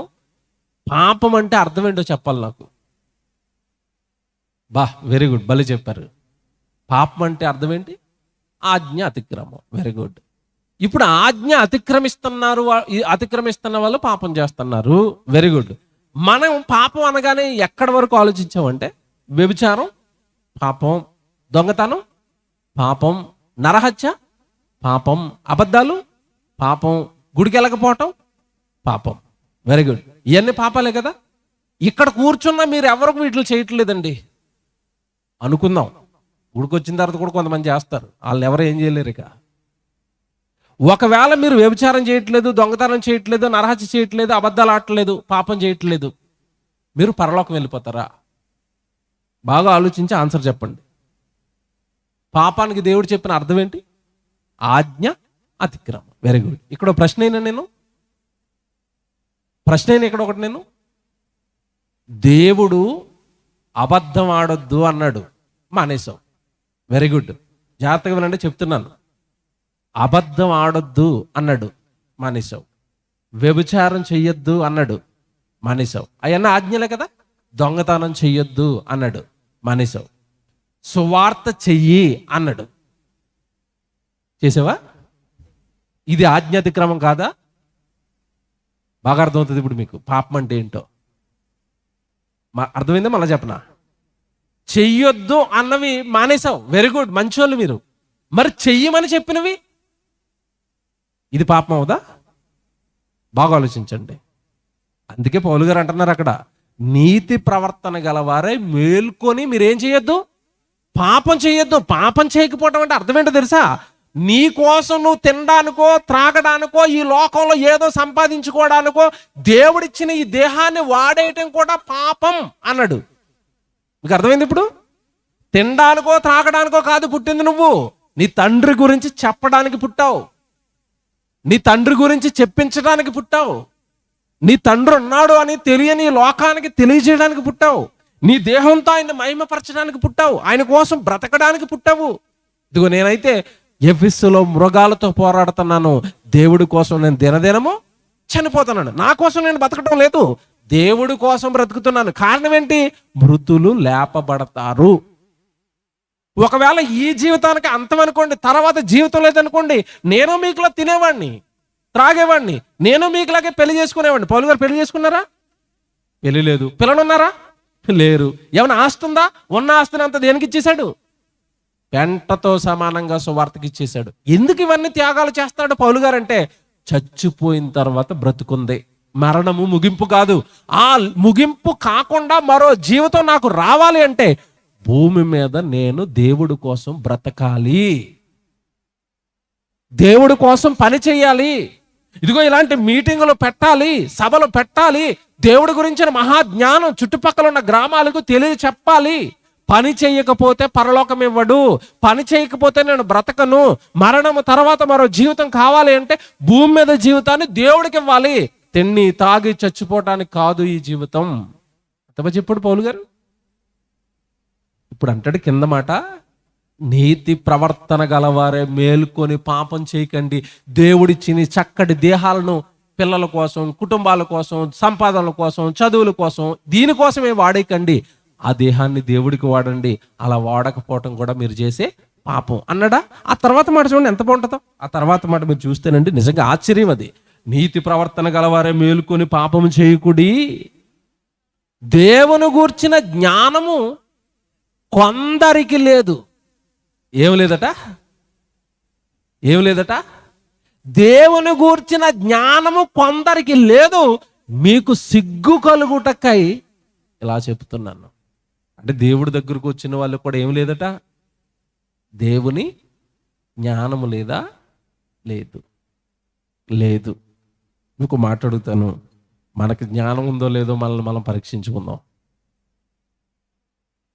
బయట హైందవ సోదరులు పాపం బైబిల్ పట్టుకోలేదు, బ్రతుకంటే ఏంటో తెలీదు, జీవితం అంటే ఏంటో తెలియదు, చావు తర్వాత ఏం జరుగుతుందో వాళ్ళకి తెలియదండి. తెలియక హైందవ సోదరులు ఏం చేస్తారంటే, చనిపోయాడు, వాళ్ళ నాన్న చనిపోయాడు, లేదంటే వాళ్ళ అమ్మ చనిపోయింది అనుకోండి, చనిపోయిన తర్వాత ఏం చేస్తారు చెప్పండి? ఫోటో పెట్టి, ఫోటో దగ్గర వాళ్ళకి ఇష్టమైన తినుబండారాలన్నీ పెడతారు. చూసారు ఎప్పుడైనా? ఫోటో దగ్గర యాపిల్ పండు ఉంటుంది, ఫోటో దగ్గర బత్తాకాయలు ఉంటాయి, ఫోటో దగ్గర అగరబత్తీలు ఉంటాయి, ఫోటో దగ్గర అన్ని మంచి మంచి స్వీట్లు ఉంటాయి. ఎక్కడుంటాయి అవన్నీ? ఫోటో ముందు. బ్రతుకుండగా అందులో ఒకటి కూడా ఉండదు ముందు. ఇప్పుడు అక్కడ యాపిల్ పండ్లు ఉన్నాయి, ద్రాక్ష పళ్ళు ఉన్నాయి, బాతాపళ్ళు ఉన్నాయి, స్వీట్లు ఉన్నాయి, అన్నీ ఉన్నాయి. బ్రతుకుండగా ఒకటే ఉండదు. చచ్చిపోయిన తర్వాత ఫోటో ముందుకు అవన్నీ వస్తాయి. వచ్చాయా? వచ్చాయి. మాట్లాడుతున్నాను. వాళ్ళ ఆలోచన ఏంటంటే, మేము ఎలాగో ఇప్పుడు మేము ప్రత్యక్షంగా పెట్టలేం కనుక ఇవన్నీ ఫోటో ముందు పెడితే చనిపోయిన మా అమ్మ మా నాన్న వీటిని ఏం చేస్తున్నాడు? తింటున్నాడు. తింటున్నాడా? తిన్నాక ఉన్నాడా? బాగా ఆలోచించాను. ఉన్నాడా? లేదు. పోలేదు. వాళ్ళకి ఏదో తెలియక పాపం జ్ఞానం లేక, దేవుడి గురించి జ్ఞానం లేక చేస్తున్నారు. మన క్రైస్తవులు ఏం చేస్తారు చెప్పండి? వాళ్ళేమో దినం చేస్తారు, మన వాళ్ళేమో పేరు మార్చారు. జ్ఞాపకార్థ కూడిక. నేను ఒక చోట ఇలాగే వెళ్ళాను, జ్ఞాపకార్థ కూడిక అని వాక్యం చెప్పడానికి. సేమ్ పెద్ద ఫోటో పెట్టారు, దండేశారు, ధూపం వేస్తున్నారు, ఏమండి అగరబత్తీలు ఫోటోకి. అక్కడ అన్నీ తినుబండారండి. మరికొంతమంది ఇప్పుడు ఈ ప్రార్థన అయిపోయిన వెంటనే భోజనాలు జరుగుతాయి కదండి. ప్రార్థన అయిపోయిన వెంటనే భోజనాలు జరుగుతాయి. ఒక ఆయన అంటున్నాడు, అమ్మా వాళ్ళ భార్యతో అంటున్నాడు, అమ్మా మా అమ్మకి బిర్యానీ అంటే చాలా ఇష్టం, మా అమ్మకి మటన్ కూర అంటే చాలా ఇష్టం. ముందు భోజనం ఎవరికి పెట్టకూడదు, ప్లేట్లో ఫస్ట్ పట్టుకొచ్చి ఎవరికి పెట్టాలి? ఎక్కడ పెట్టాలి? ఇందుకే పుట్టు దగ్గర. అలా అమ్మ ఉందా తినడానికి? చూసారా, దేవుని గూర్చిన జ్ఞానము కొందరికి లేదు. ఎక్కడుంటుంది తల్లి? నీతిగా బ్రతికింది అనుకోండి, యథార్థంగా బ్రతికింది అనుకోండి, మరణం తర్వాత ఆవిడ ఆత్మ పరదేశకు వెళ్ళిపోయి విశ్రాంతిలోనికి వెళ్ళిపోయింది. ఆవిడ ధరించుకున్న దేహం దూరంగా ఉన్న శ్మశానంలో మట్టిలో కలిసిపోయింది. ఏది ఆవిడ తినడానికి త్రాగడానికి? ఉన్నారా? లేరు. ఒకవేళ దేవుడి కోసం బ్రతకలేదనుకోండి, దేవుడి కొరకు బ్రతకని వాళ్ళందరూ చనిపోయిన తర్వాత ఎక్కడికి వెళ్ళిపోతారు చెప్పండి? పాతాళానికి, నిత్యాగ్ని దండానికి వెళ్ళిపోయి కాలిపోతున్నారు. తినడానికి ఎవరు వస్తారు? ఇక నువ్వు ఎవరికి పెడుతున్నావు? ఏమంటే ఒక పట్టణం ఢిల్లీలోనండి, ఢిల్లీ అనుకుంటాను, మేబీ పట్టణం నాకు కరెక్ట్గా గుర్తులేదు, వార్తలు చూశాను నేను. సహజంగా చనిపోయిన తర్వాత పిండం పెడతారండి. పిండం తినడానికి ఎవరు రావాలి? కాకి రావాలి. అక్కడున్న పొల్యూషన్కి కాకులన్నీ చచ్చిపోయినాయి. పిండం పెట్టాడు, కాకి రావట్లేదు. ఈయనేమంటున్నాడంటే, కాకి రాకపోతే ఇంటికి వెళ్ళకూడదు అంటున్నాడు. ఇంకా తలపోటండి. దీన్ని గమనించాడండి ఒకడు. మొత్తం మీద మన పట్టణంలో ఏం లేవు ఇప్పుడు, కాకులు లేవని చెప్పి ఓ కాకును ఒకడు పెంచుకుంటున్నాడు. చిలకను పెంచుకున్నట్టుగా పంజరంలో పెట్టి కాకుని పెంచుకుని దాని కాలుకి తాడు కట్టేసండి, ఎవడికి పిండం పెట్టాలనుకుంటాడో వాడి దగ్గరకు వెళ్తాడు ఆ కాకిని. ఈ కాకి తినేసి వచ్చింది అంటే వెంటనే లోపల వేసుకుంటాడు. మళ్ళీ ఎవడన్నా వచ్చాడు అనుకోండి, మీరు పిండం పెడుతున్నారా, కాకి కావాలా, నా దగ్గర రెడీగా ఉంది లోపల. సరేండి, అలాగా ఎలాంటి పిచ్చి నమ్మకాలు చూసారా? చచ్చిపోయిన నాన్న కాకి రూపంలో వస్తాడని, చచ్చిపోయిన నాన్న ఏమండి పక్షుల రూపంలో వస్తాడని, చచ్చిపోయిన నాన్న ఫోటో ముందు తిండి తింటాడని. వస్తారండి, ఇక వస్తారా భూమి మీదకి? దేవుడు ఏం చెప్పాడు తెలుసండి? దేవుడు మాట మీరు పట్టుకోవాలి. దేవుడి గూర్చిన జ్ఞానము కొందరికి లేదు. మనిషి మరణం తర్వాత ఏమవుతున్నాడో మనిషి జ్ఞాపకాలలోనికి తెచ్చుకోండి. అసలు దేవుడు చెప్పినా నమ్మటం లేదు. మరికొన్ని బలహీనతలు ఏంటంటే, మరికొన్ని ఆలోచనలు ఏంటంటే, చచ్చిపోయిన తర్వాత దెయ్యాలు అయిపోయారు. విన్నారా ఇది? చనిపోయిన తర్వాత ఏమైపోయారట? దెయ్యం అయిపోయారు. మీరు చూడండి, సహజంగా ఏ ముసలాయినో ముసలావిడో వయసు మీద పడి చచ్చిపోయారు అనుకోండి, దినం చేస్తారో ఆ రోజు అంతా బాగానే ఉంటుంది. పొరపాటున కాలనీలో ఎవరైనా ఊరేసుకుని చచ్చిపోయారు అనుకోండి, ఆ ఇంటి ముందుకి రాత్రి 9 గంటలకు కానీ 10 గంటలకు కానీ ఎవడైనా వెళ్తాడండి? ఎందుకు వెళ్ళాడు చెప్పండి? మీరు చెప్పండి, ఎందుకు వెళ్ళరు? ముసలాయన అయితే వెళ్ళిపోయి రెస్ట్ తీసుకుంటాడంటే, ఈవిడ వయసులో ఉండగా ఊరేసుకొని చచ్చిపోయింది కనుక దెయ్యం అయిపోయి అలాంటి చుట్టే తిరుగుతుంది. ఇంటి మీద పిల్లర్చింది అనుకోండి, దెయ్యం అంటారు అంతే. వెనకాల ఏదైనా సౌండ్ వచ్చింది అనుకోండి, ఇక దెయ్యం. అదిగో ఆవిడ వచ్చేసింది, ఊరేసుకొని ఆవిడ ఎక్కడ తిరుగుతుందా? ఏమంటే చనిపోయిన తర్వాత భూమి మీద మనకి కర్నూలు, హైదరాబాదు, అనంతపురం, బెంగళూరుగా తిరిగినట్టుగా భూమి మీద ఉండగా, చచ్చిపోయిన తర్వాత మన ఇష్టానుసారం తిరగడానికి దేవుడు ఊరుకుంటాడు అనుకుంటున్నారా? నీకు ఇవ్వబడిన 60-70 ఏళ్లే ఎక్కడ తిరుగుతావో తిరుగు, సువార్తకు తిరుగుతావా తిరుగు, నీవు లోక సంబంధమైన ఇష్టాలు కోరికలు నెరవేర్చుకోవడానికి తిరుగుతావా తిరుగు. వదిలేశాడు, స్వాతంత్రం ఇచ్చాడు భూమి మీద దేహంలో ఉన్నంత కాలం. దేహంలో నుంచి ఆత్మ బయటకు వచ్చిన తర్వాత స్వాతంత్ర్యాన్ని కోల్పోతాం. ఎక్కడ పడితే అక్కడ తిరుగుతానంటే కుదరదు. ఎవరి అండర్లోకి వెళ్ళిపోతాం తెలుసా? దేవుడు అండర్లోనికి వెళ్ళిపోతాం. యోబు గ్రంథం 7వ అధ్యాయం 9వ వచనం మీరు చూడండి, బైబిల్లో ఎంత బాగా చెప్పాడు చూడండి. యోబు గ్రంథం 7వ అధ్యాయం 9వ వచనం, జాగ్రత్తగా రాసుకోండి ఇవన్నీ. యోబు గ్రంథం 7వ అధ్యాయం 9వ వచనం. మేఘము విడిపోయి అదృశ్యమగునట్లు పాతాళమునకు దిగిపోయిన వాడు, చనిపోయిన వెంటనే ఎక్కడికి వెళ్తున్నాడట? పాతాళమునకు దిగిపోయిన వాడు చనిపోయిన మరుక్షణం భూమి మీద ఉండడానికి కుదరదు. జాగ్రత్తగా వినాలి ఇది. చనిపోయిన తర్వాత భూమి మీద ఉండడానికి కుదరదు. ఎక్కడికో దిగిపోవాలట. ఎక్కడ దిగిపోవాలట? పాతాళం. అంటే మరణించిన మరుక్షణం మన నెక్స్ట్ స్టాప్, నెక్స్ట్ స్టేజ్, మనం వెళ్ళే లోకం ఏ లోకం చెప్పండి ఇప్పుడు? పాతాళ లోకం. ఏమంటే ఒక మాట అడగనా నేను మీకు? చనిపోయిన వాళ్ళు మరలా భూమి మీదకి వస్తారు అని అనుకుంటే ఇప్పుడు భూమి మీద బ్రతుకున్న వాళ్ళు ఎక్కువ, చనిపోయిన వాళ్ళు ఎక్కువ? మీరు బాగా ఆలోచించండి. చనిపోయిన వాళ్ళు ఎక్కువ. ఒకవేళ చనిపోయిన వాళ్ళందరూ మళ్ళా తిరిగి భూమి మీదకి వచ్చారనుకోండి, భూమి మీద దెయ్యాలు ఎక్కువ ఉంటాయా, మనుషులు ఎక్కువ ఉంటారా? ఏమండి ఒకసారి ఆలోచించండి. భూమి మొత్తం ఏ గల్లీలోకి వెళ్ళినా 4 దెయ్యాలు ఉండవు. మీరు కరోనా టైంలో మీ ఊర్లో కనీసం ఒక 10 మంది చచ్చిపోయారా అనుకుందాం. 10 మంది చచ్చిపోయారు అనుకోండి. ఈ 10 మంది దయ్యాలై మీ ఊర్లో తిరుగుతున్నారు అనుకోండి, మీరు బయట తిరుగుతారు అసలు? ఏరాలంతా ఎక్కడికి వెళ్ళిపోయారు వాళ్ళంతా? మరణించిన మరుక్షణం దేవుడు నీకు ఇంకో లోకాన్ని అరేంజ్ చేశాడు. నువ్వు పుట్టక మునుపు పరలోకంలో ఉన్నావు, పుట్టి ఈ లోకానికి వచ్చావు. చచ్చిన తర్వాత మరో లోకానికి వెళ్ళాలి. మరణం ముగింపు కాదు. అదే చెప్తున్నాడు అక్కడ. మేఘము విడిపోయి అదృశ్యమగునట్లు పాతాళమునకు దిగిపోయిన వాడు మరి ఎప్పుడునూ రాడు. కన్ఫర్మ్. బైబిల్ అంత బాగా చెప్పాడండి దేవుడు. ఈ చచ్చిపోయిన వ్యక్తట భూమి మీదకి ఇంకెప్పుడు రాడు. రాడు, కాకిలా రాడిక. నీ పళ్ళు తినడానికి రాడిక, నీ పిండం తినడానికి రాడిక, నువ్వు పెట్టిన బిర్యానీ తినడానికి రాడిక. కొంతమంది భక్తులు ఏం చేస్తున్నారంటే మా నాన్నకి మందు ఇష్టమని మందుకాయలు కూడా పెడుతున్నారు అక్కడ. నీ మందు తాగడానికి రాడిక. పాతాళానికి దిగిపోయిన వాడు మరి ఎన్నడును రాడు. ఏమంటే తర్వాత మాట చూడండి, అక్కడ బైబిల్ చూసుకోండి. అతడిక ఎన్నడును తన ఇంటికి రాడు. నువ్వేమో ఇంట్లో దయ్యమైపోయి తిరుగుతున్నాడని చెప్తావు. ఎంత బాగా రాశాడు చూసారా బైబిల్లో? అతడు ఎప్పటికైనా తన ఇంటికి రాడు, తన ఇంటికి రాడు. తన ఇల్లు తాను మర్చిపోయాడు. ఇప్పుడు అతని ఇల్లు భూలోకం కాదయ్యా, పాతాళం. ఇంటి అడ్రస్ మారిపోయింది చచ్చిపోగానే. బతుకుండగా ఇంటి అడ్రస్ ఉంది, ఇల్లు అడ్రస్. జాగ్రత్తగా వినండి. బ్రతుకుండగా అడ్రస్ ఇది. బ్రతుకుండగా కర్నూలు, బ్రతుకుండగా మీ ఊరు పేరేంటి అలగనూరు, ఇది నీ అడ్రస్. ఇది చచ్చిపోయిన తర్వాత ఈ అడ్రస్ మారిపోద్ది, ఇంటి అడ్రస్ మారిపోయింది. ఇప్పుడు ఇంటి అడ్రస్ ఏంటంటే మీ ఊరు ఎక్కడ బాబు అని అడిగితే ధనవంతుడు ఏం చెప్తాడో తెలుసా? మా ఊరు పాతాళం అండి. ఆ చుట్టూ ఏముంటుందయ్యా? చింత చెట్లు, కొబ్బరి చెట్లు ఉంటాయి అంటే ఏమంటాడు తెలుసా? భయంకరమైన నిప్పులు గుండం ఉంటుంది. భూమి మీద ఎంత బాగుంది, ఎంత బాగుందండి. మొండ వరకు చిన్నగా ఎండ ఉన్నాయి, ఇప్పుడు ఎలాగుంది? చల్లగా. శీతాకాలం వస్తే ఎలాగుంటుంది? ఫ్రీ ఏసీ, చల్లదనం. తర్వాత మరణం తర్వాత వెళ్ళబోయే పాతాళ లోకంలో పరిస్థితి ఏంటి? కాలాలు మారతాయా? వర్షాకాలం, శీతాకాలం, వేసవకాలం, మామిడి పళ్ళు, ఏమండి బంగాళాదుంపలు, చికెను, మటను ఇవన్నీ ఉంటాయా? పాతాళ లోకంలో ఇవేవి ఉండవు. ఒకటే ఉంటది ఎప్పుడు. ఏంటి? చుట్టూ అగ్ని తప్ప ఇంకేమీ లేని లోకమే మరణం తర్వాత నువ్వు వెళ్ళబోయే లోకం. ఒక్కసారి ఆలోచించి అందులోకి వెళ్ళిపోతావా? తినడానికే బ్రతికావనుకో భూమి మీద, సంపాదించుకోవడానికే బ్రతికావనుకో భూమి మీద, నీ కుటుంబం కోసమే నీ శరీరంలో ఉన్న బలమంతా వాడేసావనుకో దేవుడికి ఏమి ఇవ్వకుండా.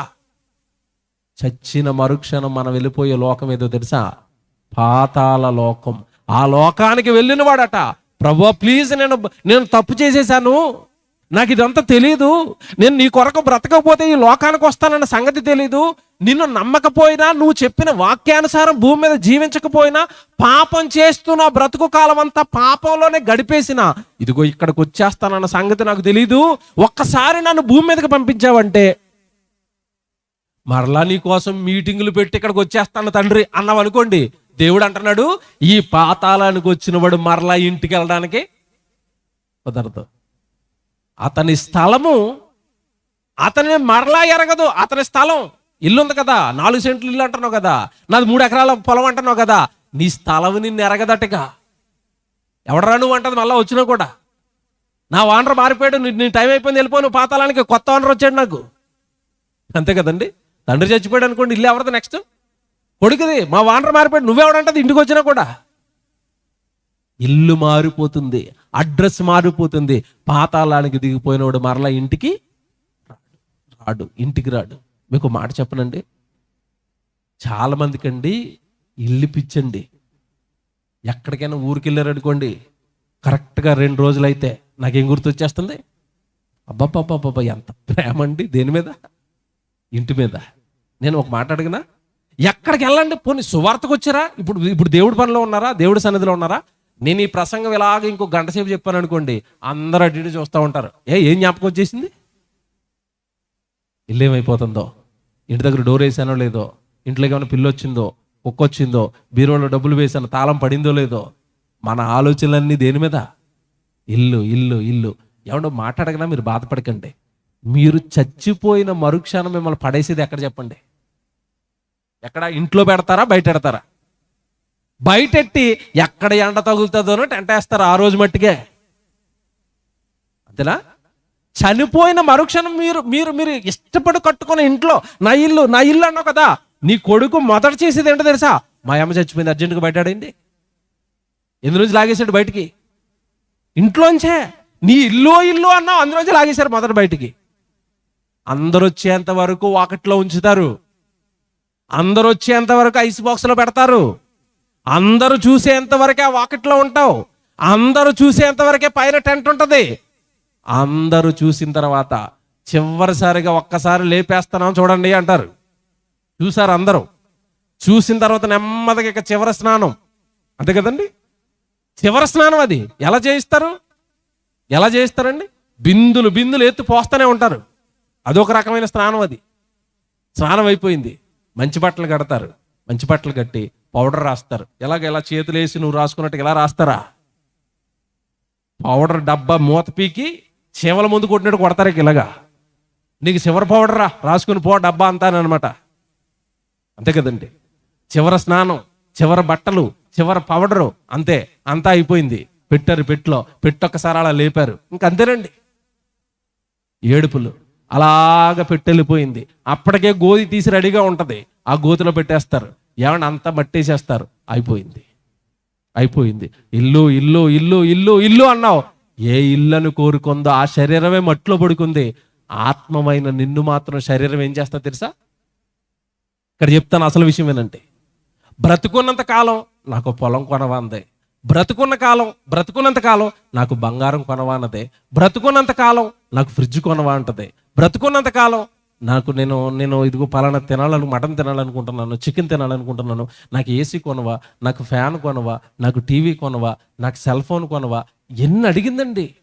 ఏమడిగింది? ఇవన్నీ ఏది అడిగింది చెప్పండి? ఇవన్నీ శరీరానికి కావాలా, ఆత్మకు కావాలా? బంగారము, ఇల్లు, డబ్బు, ఏమంటే చీరలు, ఇవన్నీ దేనికి?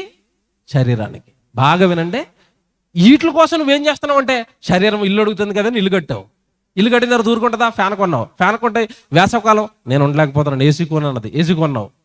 మొదటేమో కింద పడుకోమంటది, కొద్ది రోజులు కింద పడుకుని అడ్డు గుచ్చిపోతుంది, బెడ్డ కొని అంటది, బెడ్డ కొన్నావు. తర్వాత మంచం చేయించంటది, మంచం చేయించావు. ఆ పైన పెద్ద పరుపు వేయించు, గుచ్చుకుపోతుంది అంటది, పెద్ద పరుపు వేయించావు. అసలు జీవితకాలం అంతా ఇది అడిగిన కోరికల కోసమే మన జీవితం అంతా అయిపోయింది. చివరికి వచ్చేసరికి అది ఒడిలిపోయి చావుకు వచ్చిన తర్వాత నీ పని అయిపోయింది, బయటకు పో అంటది. అప్పుడు నువ్వు బయటకు వస్తావు. ఎవరివి? ఆత్మవి. తీరా చూస్తే బ్రతికిందంతా ఎవరి కోసం బతికేశావు? శరీరం కోసం. అదే ఒక రోజు తరివేస్తుంది నిన్ను బయటికి.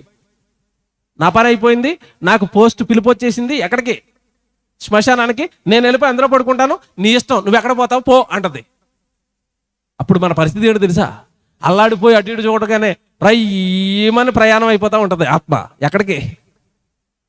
వారు శ్రేయస్సు కలిగి భూమి మీద తమ దినములు గడుపుదురు, ఒక్క క్షణములోనే వారు పాతాళమునకు దిగిపోవుదురు. చచ్చిన మరుక్షణం ఆత్మ ఎక్కడికి వెళ్ళిపోతుంది? ఇదిగో స్నానం చేయించుకుని, పౌడర్లు వేయించుకుని, చివరికి మంచి చీరలు కట్టించుకుని ఇది హాయిగా పడుకుంది గోతులో వెళ్ళి. ఆత్మేమో రయ్యమని పరిగెట్టుకెళ్ళి ఒక్క క్షణంలో ఎక్కడ పడ్డది? వెళ్ళి పాతాళంలో. ఇదేమో హాయిగా గోతులో పౌడర్తో, స్నానంతో, కొత్త బట్టలతో. ఆత్మ మాత్రం ఎక్కడ? చుట్టూ అగ్నిగుండం మధ్యలో. అప్పటికే మనలా దేవుడి కోసం బ్రతకక, తినడానికి, త్రాగడానికి లోకంలో బ్రతికిన ప్రేతల చుట్టూ వాడు అరుస్తూ ఉంటే, వాడు కేకలేస్తూ ఉంటే, వాడి మధ్యలో నువ్వు పడ్డ వెళ్ళి.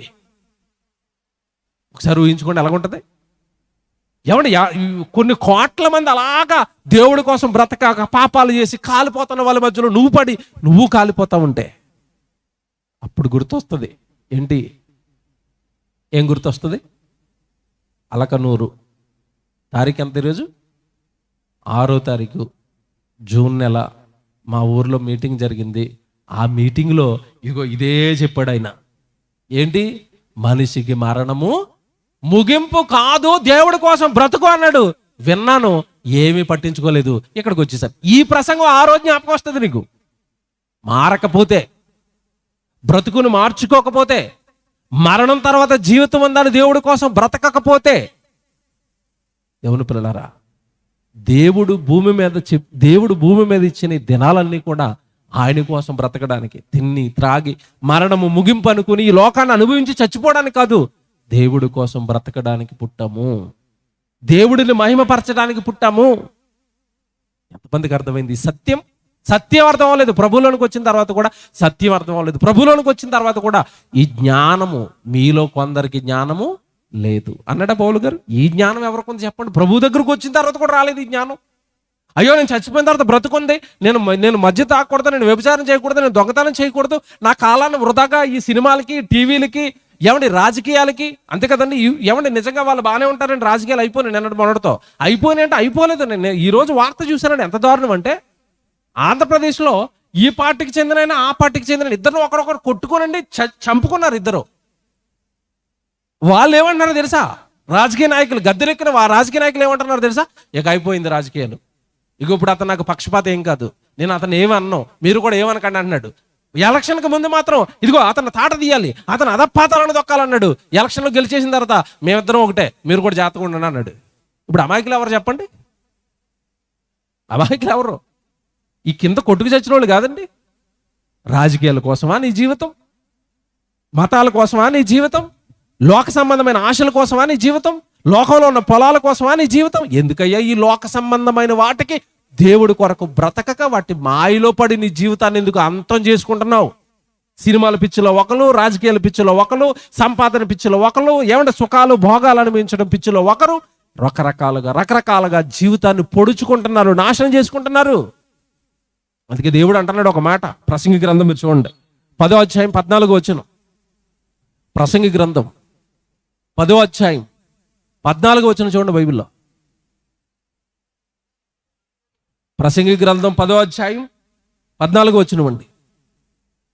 కలుగబోవునది ఏదో మనుషులు ఎరుగకయుండినను, చూసారా, కలగబోవునది ఏదో అంటే చచ్చిపోయిన తర్వాత ఏం జరుగుతుందో, కలగబోవునది ఏదో మనుషులు ఎరుగక ఉండినను బుద్ధిహీనులు విస్తారంగా మాట్లాడుతున్నారు. దెయ్యం అయిపోయిందని ఒకడు, మట్టిలో కలిసిపోయిందని ఒకడు, గాలిలో కలిసిపోయిందని ఒకడు.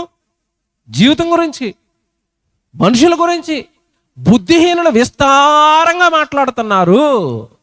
నరుడు చనిపోయిన తర్వాత ఏమి జరుగునో ఎవరు తెలియచెప్పుదురు అంటే, చనిపోయిన తర్వాత ఏదో జరుగుతుందట, చావు ముగింపు కాదట. అంత రాశాడండి బైబిల్. వాట్ వండర్ఫుల్ బైబిల్ అండి. నిజంగా చేతులెత్తి మొక్కాలి బైబిల్కి. లోకంలో స్కాలర్స్గా, పండితులుగా పిలువబడుతున్న వాళ్ళకి సైతం తెలియని జ్ఞానం చెప్తుంది. లోకంలో శాస్త్రవేత్తలుగా, గొప్ప వాళ్ళుగా పిలువబడుతున్న వాళ్ళకి సైతం అంతు చిక్కని సంగతులు బైబిల్ నేర్పిస్తుంది.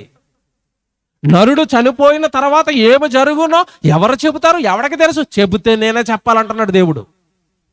జీవితాన్నిచ్చిన నేనే చెప్పాలి, బ్రతుకునిచ్చిన నేనే చెప్పాలి. చనిపోయిన తర్వాత మరో జీవితం ఉంది, చనిపోయిన తర్వాత మరో లోకం ఉంది, చనిపోయిన తర్వాత మరొక జీవితం ప్రారంభం ఉంది. మరణము ముగింపు కాదు, మరణం అనేది మరో లోకానికి మార్గం అన్నాడు భక్తుడు. ఆ మాట చూపిస్తాను. రాజుల మొదటి గ్రంథం మీరు చూడండి. దావీదు గారు పలుకుతూ, దావీదు గారు మరణకాలానికి వచ్చాడండి. ఇక చనిపోయే ముందు దావీదు గారు ఏం పలుకుతున్నాడో మీరు చూడండి. రాజుల మొదటి గ్రంథం 2వ అధ్యాయం 1వ వచనం మీరు చూడండి. దావీదునకు మరణకాలము సమీపింపగా అతడు తన కుమారుడైన సొలొమోనుకి ఇలాగో ఆజ్ఞ ఇచ్చెను, లోకులందరూ పోవలసిన మార్గమున నేను పోవుచున్నాను. చనిపోయే ముందు ఏమంటున్నాడండి? చావు ఏంటంట? లోకులందరూ పోవలసిన మార్గం అది. ఎక్కడికయ్యా మార్గం? మరో లోకానికి మార్గం. పాతాళంలో ఉన్న పరదేశు విశ్రాంతి పొందే స్థలానికి మార్గం. పాతాళంలో ఉన్న యాతన పొందే స్థలానికి మార్గం. మరణం మార్గం. మరణం మరో లోకానికి దారి. మరణము మరో లోకానికి ఆరంభం, ముగింపు కాదు. లోకం మోసపోయింది ఇక్కడే. లోకము మోసపోయింది ఇక్కడే, లోకము తన జీవితాన్ని నాశనం చేసుకున్నది ఇక్కడే. క్రైస్తవులారా, బైబిల్ పట్టిన వారులారా, దయచేసి జ్ఞానాన్ని మీరు ఆలోచించండి, మీరు నమ్మండి. బ్రతుకులను లోకంలో ఉన్న వారు నాశనం చేసుకుంటున్నట్టుగా మీరు మీ జీవితాలను నాశనం చేసుకోకండి ప్లీజ్. దేవుడు చెప్పిన తర్వాత కూడా నాశనం చేసుకోకండి. లోకులందరూ పోవలసిన మార్గమును నేను పోవచ్చున్నాను. ఇది దావీదు గారు ఒక్కరే చెప్పారనుకుంటున్నారా? మీరు యెషయా గ్రంథం తీయండి, లేదంటే యెహోషువ గ్రంథంలో చూపిస్తాను. యెహోషువ భక్తుడు కదండి, ఆయన కూడా మరణకాలంలో ఏమంటున్నాడు చూడండి. యెహోషువ గ్రంథం 23వ అధ్యాయం 14వ వచనం. ఈయన కూడా చివరిలో ఉన్నాడని చనిపోతాడు. ఇక యెహోషువ 23వ అధ్యాయం యెహోషువ గ్రంథం 14వ వచనం. ఇదిగో నేడు నేను సర్వలోకుల మార్గమున వెళ్ళుచున్నాను. చూసారా, దావీదు గారు ఏదైతే చెప్పారో యెహోషువ గారు అదే చెప్తున్నారు. లోకులు అందరూ వెళుతున్నారు, ఇది మార్గం, మరణం మార్గం, నేను లేకుండా పోతున్నాను అనుకోకండి. మరో లోకానికి వెళుతున్నాను, మరో లోకంలో నేను ఉంటాను, ఈ లోకంలో లేను. ఏమంటే ఇప్పుడు ఇంతకీ దావీదు గారు ఇందాక అన్నాడు కదా, భూమి మీద బ్రతుకుండగా కొడుకుతో చెప్తున్నాడు కదా, లోకులందరూ పోవలసిన మార్గమును నేను పోవచ్చున్నాను. ఇప్పుడు దావీదు మరణంతో అంతమైపోయాడా? దావీదు మరణం తర్వాత మరో లోకంలో మనకి కనబడతాడా? మీరు బాగా ఆలోచించాలి. దావీదు చనిపోయాడు కదండి, అబ్రహాము చనిపోయాడు కదండి, ఇస్సాకు చనిపోయాడు కదండి, యాకోబు చనిపోయాడు కదండి. చనిపోయారంటే ఈ లోకంలో వాళ్ళు లేరంటే మొత్తం లేకుండా పోయారా? మరో లోకంలో ఉన్నారా? బాగా ఆలోచించండి.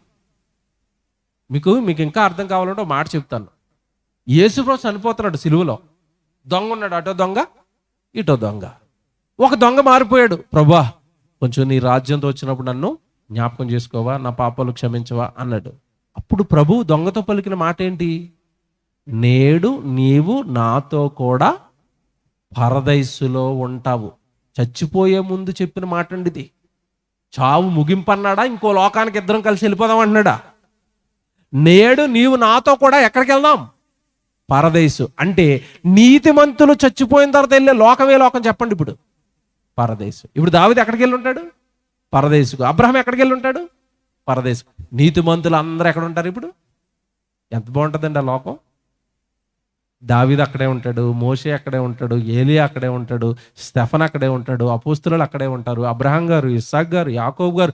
ఒక్కసారి వాళ్ళ దగ్గరికి వెళ్తే ఎలాగుంటుందో ఆలోచించండి. మీరు ఎప్పుడైనా ఆలోచించారా? ఎలాగుంటుందండి? ఎంత ఆనందంగా ఉంటుందండి ఆ లోకం. అక్కడ మనలాగా ఈ లోకంలో బతుకుతున్నప్పుడు ఎవరితో అన్న మాట్లాడాలంటే భయం, ఎవరితో పలకరిద్దామన్న భయం, ఎవరేమనుకుంటారో, వాళ్ళు ఎలాగున్నారు, వీళ్ళు ఎలాగున్నారు, ఎవరితో మాట్లాడదామన్నా, ఈరోజు లోకంలో ఎవరి దగ్గరికి వెళ్ళి ఉన్నామన్నా, ఏమండి మనుషుల్లో స్వార్థం ఉంటుంది. మంచోళ్ళు ఉండరు అందరూ, కానీ ఆ లోకంలో అందరూ ఎవరు ఉంటారు చెప్పండి? మంచివాళ్ళు, నీతిమంతులు, ప్రేమ కలిగిన వాళ్ళు, దేవుడిని ఎరిగిన వాళ్ళు. ప్రేమ ఏమండి నిజంగా మనుషుల కోసం ప్రాణాలు ఇచ్చిన వాళ్ళు ఉంటారు ఆ లోకంలో. స్టెఫన్ ఉన్నాడు అంటే ఎవరి కోసం చచ్చిపోయాడు చెప్పండి? ఆ రోజున్న ప్రజలకి వాక్యం చెబుతూ మీరు చంపినా సరే నేను ఎవరి కోసం చెప్తానన్నాడు? దేవుడి కోసం. అలాంటి వాడి దగ్గరికి వెళ్తే ఎంత బాగుంటుందండి. ఆ లోకం ఎంత బాగుంటుందో ఆలోచించండి. కానీ మనుషులు ఎప్పుడైనా ఆ లోకం గురించి ఆలోచిస్తారా? అక్కడికి వెళ్దామన్న ఆలోచన అయినా ఉంటుందా? ఇంక ఎప్పుడు తెల్లవారు లేస్తే ఈ బెండకాయ, దొండకాయ వీటి మీదే కదండి తెల్లారు లేస్తే. ఇప్పుడు ప్రార్థన అయిపోయిందండి, ఇంటికి వెళ్ళిపోయారు అనుకోండి, పొద్దున్న లేగానే ఏంటి మళ్ళీ? ఏమండి ఉప్మా చేయమంటారా, దోశలు వేయమంటారా, రాగి ఇడ్లీ చేయమంటారా, సంగటి చేయమంటారా, రొట్టెలు చేయమంటారా? తెల్లారిదేక అది అయిపోయింది అనుకో నెక్స్ట్ మరి బెండకాయ ఉండమంటారా, దొండకాయ ఉండమంటారా, ఆ సాయంత్రానికి ఏంటి గుడ్డు ఉండమంటారా, చేపలు తెమ్మంటారు. ఎప్పుడు చూడండి తిండి బట్టలు, ఉద్యోగం, వాళ్ళు ఏం చేస్తున్నారు, వీళ్ళు ఏం చేస్తున్నారు, వాళ్ళు కారు కొనుక్కున్నారట, వీళ్ళు ఇల్లు కొనుక్కున్నారట. ఇది తప్పండి. పరదేశంలో ఉన్న వాళ్ళు ఏం చేస్తున్నారు? దావీదు గారు ఏం చేస్తున్నాడు? అబ్రహాం గారు ఏం చేస్తున్నారు? ఆ లోకానికి వెళితే ఎంత బాగుంటుంది. ఎవరైనా ప్రశాంతంగా ఇంట్లో కూర్చుని ఆలోచిస్తారండి? ఎప్పుడు ఈ బెండకాయ, దొండకాయ, ఆవిడ చీర కొనుక్కుందట, ఈవిడ మిక్సీ కొనుక్కుందట, ఆవిడ ఫ్రిడ్జ్ కొనుక్కున్నాడట. ఇదే ఈ గోల తప్పండి. బైబిల్ పట్టుకున్న వాళ్ళు కూడా మంచి ఆలోచనలు ఎక్కడ వస్తాయో చెప్పండి. దావీదు చూడండి, చావుకు ముందు ఏమంటున్నాడు తెలుసా? నేను వెళ్ళిపోతాను, లోకులందరూ పోవలసిన మార్గాన్ని నేను వెళ్తున్నాను, మరో లోకానికి వెళ్తున్నాను. ఏమండి నిజంగా దావీదు గారు పక్క ఊరికి వెళ్తున్నట్టుగా మాట్లాడుతున్నాడు. ఇప్పుడు మీకు మాట్లాడగనా? దావీదుకు చావు వస్తుందని తెలిసిపోయింది, ధైర్యంగా ఉండి కొడుకుని పిలిచి నేను వెళ్ళిపోతున్నాను అన్నాడు. ఇప్పుడు మీకు మాట చెప్పనా? డాక్టర్ గారు మీ దగ్గరికి వచ్చి మీరు ఖచ్చితంగా 6 రోజుల్లో చచ్చిపోతారు అన్నారు అనుకోండి, మన మాటలు ఎలాగుంటే చెప్పండి, ఇక్కడ ఆలోచన ఇక్కడ దొరికేస్తాం మన మాటలు ఎలాగుంటే, ఒరే పెద్దోడా నువ్వేం చేస్తావో తెలీదురా, ఢిల్లీకి ఫోన్ చేస్తావో ముంబైకి ఫోన్ చేస్తావో, ఏదో డాక్టర్ని పట్టుకోరా, నేను చచ్చిపోకూడదురా. అంతేనా? మనకున్న ఆస్తి 7 ఎకరాల పొలమైనా అమ్మేరా, నాకు మాత్రం వైద్యం చేయించరా, నేను చచ్చిపోకూడదురా, నేను ఇంకా ఉండాలిరా, నేను ఇంకా ఈ అలకనూరులో ఉండి నేను ఇంకా బాగా పాపాలు చేయాలిరా. అంతే కదా, బతుకుండి మనం చేసేది ఏంటి? ఏమండి మీకు అర్థమవుతుందా? నా పాపాలు సరిపోలేదురా, ఇంకా చాలా పాపాలు చేయాలిరా, ఇంకా చాలా మంది తిట్టాలరా, ఇంకా చాలా మందిని కొట్టాలరా, ఇంకా చాలాసార్లు గుడికి డొమ్మా కొట్టేసి అలాగా పాపం చేసుకుంటూ టీవీలు చూసుకుంటూ ఉండాలిరా. నేను చచ్చిపోతే ఎలాగరా? నేను చచ్చిపోతే మొగల్ రేకులు ఎవరు చూస్తారా? అంతే కదండి. నేను చచ్చిపోతే జబర్దస్త్ ఎవడు చూస్తాడరా? నేను చచ్చిపోతే సినిమాలు ఎవడు చూస్తాడరా? నేను చచ్చిపోకూడదురా, ఇవన్నీ చూడాలరా, ఇవన్నీ తినాలరా, ఇవన్నీ త్రాగాలరా. ఇదేంటండి? చావు వస్తుందని తెలిసి దావీదు ఎలాగున్నాడు, చావు వస్తుందని తెలిసి మనం ఎలాగుంటాం. ఇంకా కొంతమంది ఏం చేస్తారు తెలుసా? నేను చచ్చిపోతానట్రా, పలానా వాడికి మొన్న 5,000 ఇచ్చాను రా 3 రూపాయలు ఇంట్రెస్ట్కి, నేను చచ్చిపోతే వాడు కనుక నీ డబ్బులు కొట్టేస్తాడేమో రా, ముందు అర్జెంట్గా పట్టుకురారా, డబ్బులు తీయించేసుకుంటాను ఇప్పుడు ముందే. పలానా ఊర్లో మనకి స్థలం ఉందరా, డాక్యుమెంట్లు అక్కడ ఉన్నాయరా, బంగారం ఏమండి బొంత కింద పెట్టాను రా. ఏ కదండి చచ్చిపోయి ముందు చెప్పేవి మనుషులు. అంటే చచ్చిపోయిన తర్వాత బ్రతుకు మీద అసలు మనుషులకు ఆశ ఉందండి? ఆశ ఉందా ఈరోజు? వింటారు, విడిచిపెడతారు, వింటారు, విడిచిపెడతారు. పరలోకం వెళ్ళాలని మీలో ఎంతమంది బతుకుతున్నారో ఆలోచించుకోండి. మరణము మనకి ముగింపు కాదు, కాదు. యేసుప్రభు చెప్పాడు ఒక మాట, ఏమండి ఈ లోకం ఏముందండి? ఈ లోకంలోనండి నిజంగా నేను చెప్తున్నాను, దేవుడు చెప్పిన మాట చెప్తున్నాను నేను. మీరు లోకంలో ఎంతకాలం బ్రతికినా మీకు సుఖం ఉండదండి. ఉంటుందా? నాకు ఏ కష్టాలు లేవన్న వాళ్ళు ఒక్కరు చేయొద్దండి ఇక్కడ. ఒక్కరు ఎవడు ఉంటారు నాకు తెలుసు. ఇదే మాట ఇప్పుడున్న ముఖ్యమంత్రి గారిని అడిగినా ఎత్తడు. నాకు బోల్డ్ ఉన్నాయి వెనకాల ఎన్ని పోట్లు అంటాడు ఆయన. ముఖ్యమంత్రి ఏమో సుఖంగా ఉంటాడు. మనం అనుకుంటాం ఏమంటే ఆయన ముఖ్యమంత్రి అంటే బాగున్నాడండి. పోనీ డబ్బులున్న బాగా కోటీశ్వరుడు ఉంటాడు కదా, అతను అడగండి నువ్వు ఆనందంగా ఉన్నావని. ఏం ఆనందమో ఏంటో, ఎవడెప్పుడు చంపేస్తాడని పక్కన బాడీ గార్డులు పెట్టుకుని తిరుగుతున్నాడు అంటాడు. అంతే కదండి. ఎవడైనా సుఖంగా ఉన్నాడా భూమి మీద? లేడు. దేవుడు చెప్పిన మాట ఏంటో తెలుసండి బైబిల్లో, నీ ఆయుష్కాలం 60, 70, అధిక బలం ఉన్న ఎడల 80, అయినను వాటి వైభవము ఆయాసమే. బా ఏం బైబిల్ అండి. నువ్వు బతికినంత కాలం భూమి మీద నాయన కొడుక ఆయాసం దుఃఖం, ఆయాసం దుఃఖం, మెట్లెక్కితే ఆయాసం. మీ ఒంట్ల నిండా ఇప్పటికే బీపీలు, షుగర్లు, థైరాయిడ్లు, వెన్నునొప్పులు, కాళ్ళు లాగేస్తున్నాయి, నరాలు. ఎవడు సుఖంగా ఉన్నాడు చెప్పండి భూమి మీద? వాటి వైభవం ఏటట? ఆయాసం దుఃఖం. కానీ చనిపోయిన తర్వాత వచ్చే జీవితంలో దాహం ఉంటుందా? ఆకలి ఉంటుందా? రోగాలు ఉన్నాయా? అప్పులలో ఏమైనా ఇంటి చుట్టూ తిరుగుతారా? ఏమీ లేని అందమైన లోకం అండి మరణం తర్వాత. కానీ ఆ లోకాన్ని కోరుకునేవాడు లేదు, ఆ లోకం కోసం బ్రతికేవాడు లేదు. ఆ లోకం పైన ఆశ పెట్టుకుని ఈ జీవితాన్ని భద్రపరుచుకొని నేను దేవుడి కోసం బ్రతుకుతానండి. వద్దండి, ఈ తుచ్చమైన 60-70 ఏళ్ల చిన్న జీవితం. ఇప్పటికే నా జీవితంలో 30-40 ఏళ్ళు పోయాయి. మహా అంటే గట్టి మీద ఇంకో 20 ఏళ్ళు ఉంటాను ఈ భూమి మీద. నేను దేవుడు పని చేస్తానండి, వాకింగ్ చదువుకుంటానండి, ప్రార్థన చేసుకుంటానండి, భక్తిగా ఉంటానండి, నలుగురికి దేవుడి గురించి చెప్పి వాళ్ళని భక్తిలో ఉంచుతానండి, ఒక 4-5 కలిసి అలాంటి మీటింగ్లు పెడతామండి, సభలు పెట్టుకుంటామండి, మేము దేవుడు పని చేసుకుంటామండి, మాకు ఆ లోకం కావాలండి. ఎవడండి ఆలోచిస్తున్నాడు ఇలాగా? ఎవరండి ఇలా భక్తిలో ఉంటున్నారు మీరు చెప్పండి? ఇదే అసలు భక్తి అంటే ఇదేనండి. బైబిల్లో ఉన్న భక్తులందరూ ఆ లోకం కోసమే బ్రతికారు, ఈ లోకాన్ని పట్టించుకోలేదు వాళ్ళు. అబ్రహాం గారికి దేవుడు పాలుతేళ్లు ప్రవహించి దేశాన్ని ఇస్తే పునాదులు గల ఆ పట్టణం కొరకు అబ్రహాం ఏం చేశాడట? ఎదురు చూశాడు. నాకెందుకు ఈ లోకం, తుచ్చమైన లోకం, మట్టి లోకం నాకెందుకు, నాకు కావాల్సింది పరసంబంధమైన దేశాన్ని ఆయన కోరాడట. ఈ లోకం వద్దనుకున్నాడట. కారణం ఏంటి? వాళ్ళకు ఒక జ్ఞానం ఉంది. ఏ జ్ఞానం? భూమి మీద ఉన్న మనుషులందరూ కూడా పరదేశులు, యాత్రికులు. అంతేనా? మన గురించి దేవుడు చెప్పిన మాట ఏంటి? పరదేశులము, యాత్రికులము. ఏమంటే నిజంగా చెప్పండి, మనము పరదేశులము, యాత్రికులము అన్న పాట మనం ఎప్పుడు పాడుకుంటాం?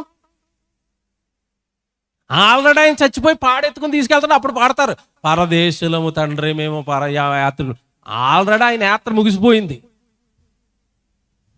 ఆ యాత్ర ముగిసిపోయిన దగ్గర ఆయన దగ్గర పాట పాడుతూ మనం పరదేశులం యాత్ర. ఆ పాట పాడుకోవాల్సింది శవం దగ్గర కాదు, గుళ్ళో పాడుకోవాలా. గుళ్ళో పాడుకుంటే, సంఘంలో బ్రతుకున్న వాళ్ళ మధ్యలో పాడుకుంటే, అవును కదా మనం యాత్రికులం కదా, పరదేశులం కదా, ఈ దేశం మంద కాదు కదా, ఈ లోకం మంద కాదు కదా, నాకు యాత్ర ఉంది కదా, ఆల్రెడీ ఈ శవం వెళ్తాను, ఈ యాత్ర ముగిసిపోయింది కదా, నెక్స్ట్ నేనే కదా. అంతే కదండి. యాత్ర అందరికీ కన్ఫర్మా? నీకేమైనా యాత్ర ఉండదా? అలకనూరు నా పర్మనెంట్, నాకు యాత్ర లేదని వాళ్ళు చేయొద్దండి. అందరికి పక్కాగా ఈ యాత్ర ఉంది, ప్రయాణం ఉంది.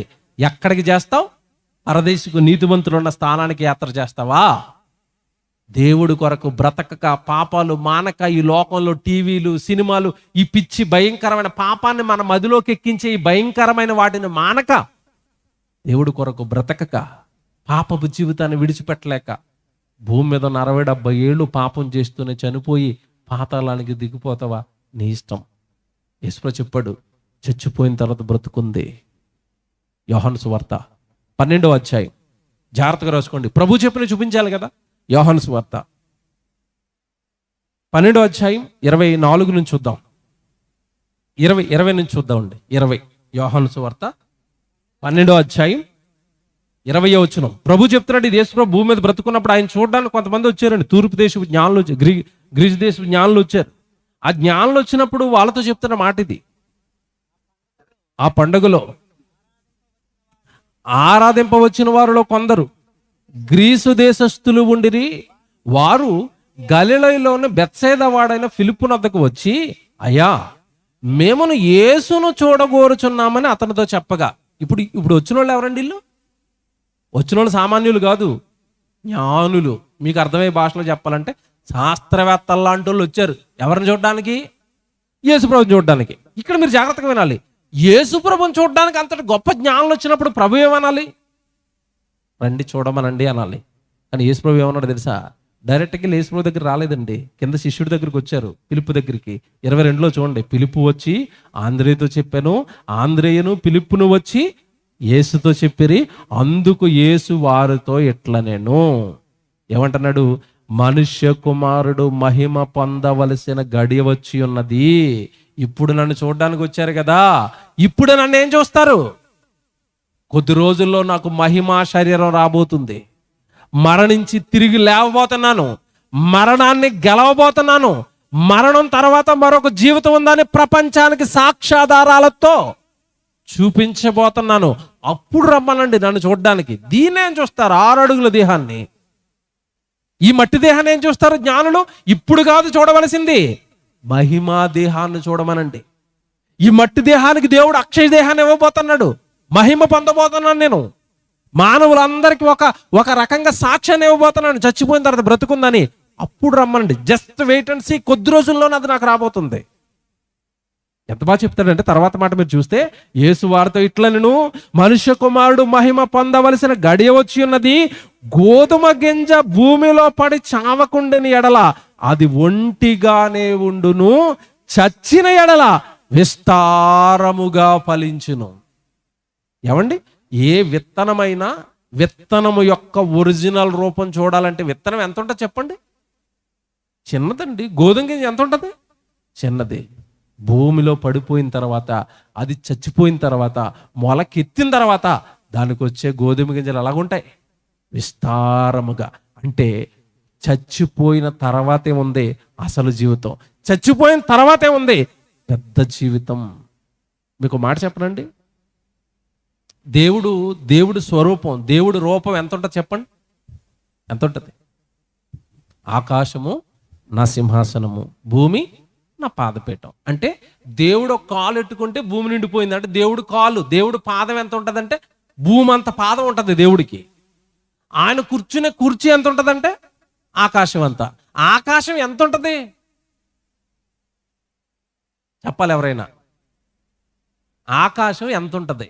ఇంత నువ్వు లెక్కల్లో నీకు అందుతుందా? నీకు కాదు, శాస్త్రవేత్తలకి అంచు దొరకలేదు ఇంతకి. ఏ రాకెట్లు వేసుకుని వెళ్ళినా రాకెట్ అటే మళ్ళీ రావట్లేదు. అది అంచండి, ఆకాశం యొక్క అంచు దొరకలేదు ఇప్పటికి ఎవరికి. అంత పెద్ద కుర్చీ మీద ఎవరు కూర్చుంటారు? దేవుడు కూర్చుంటాడు.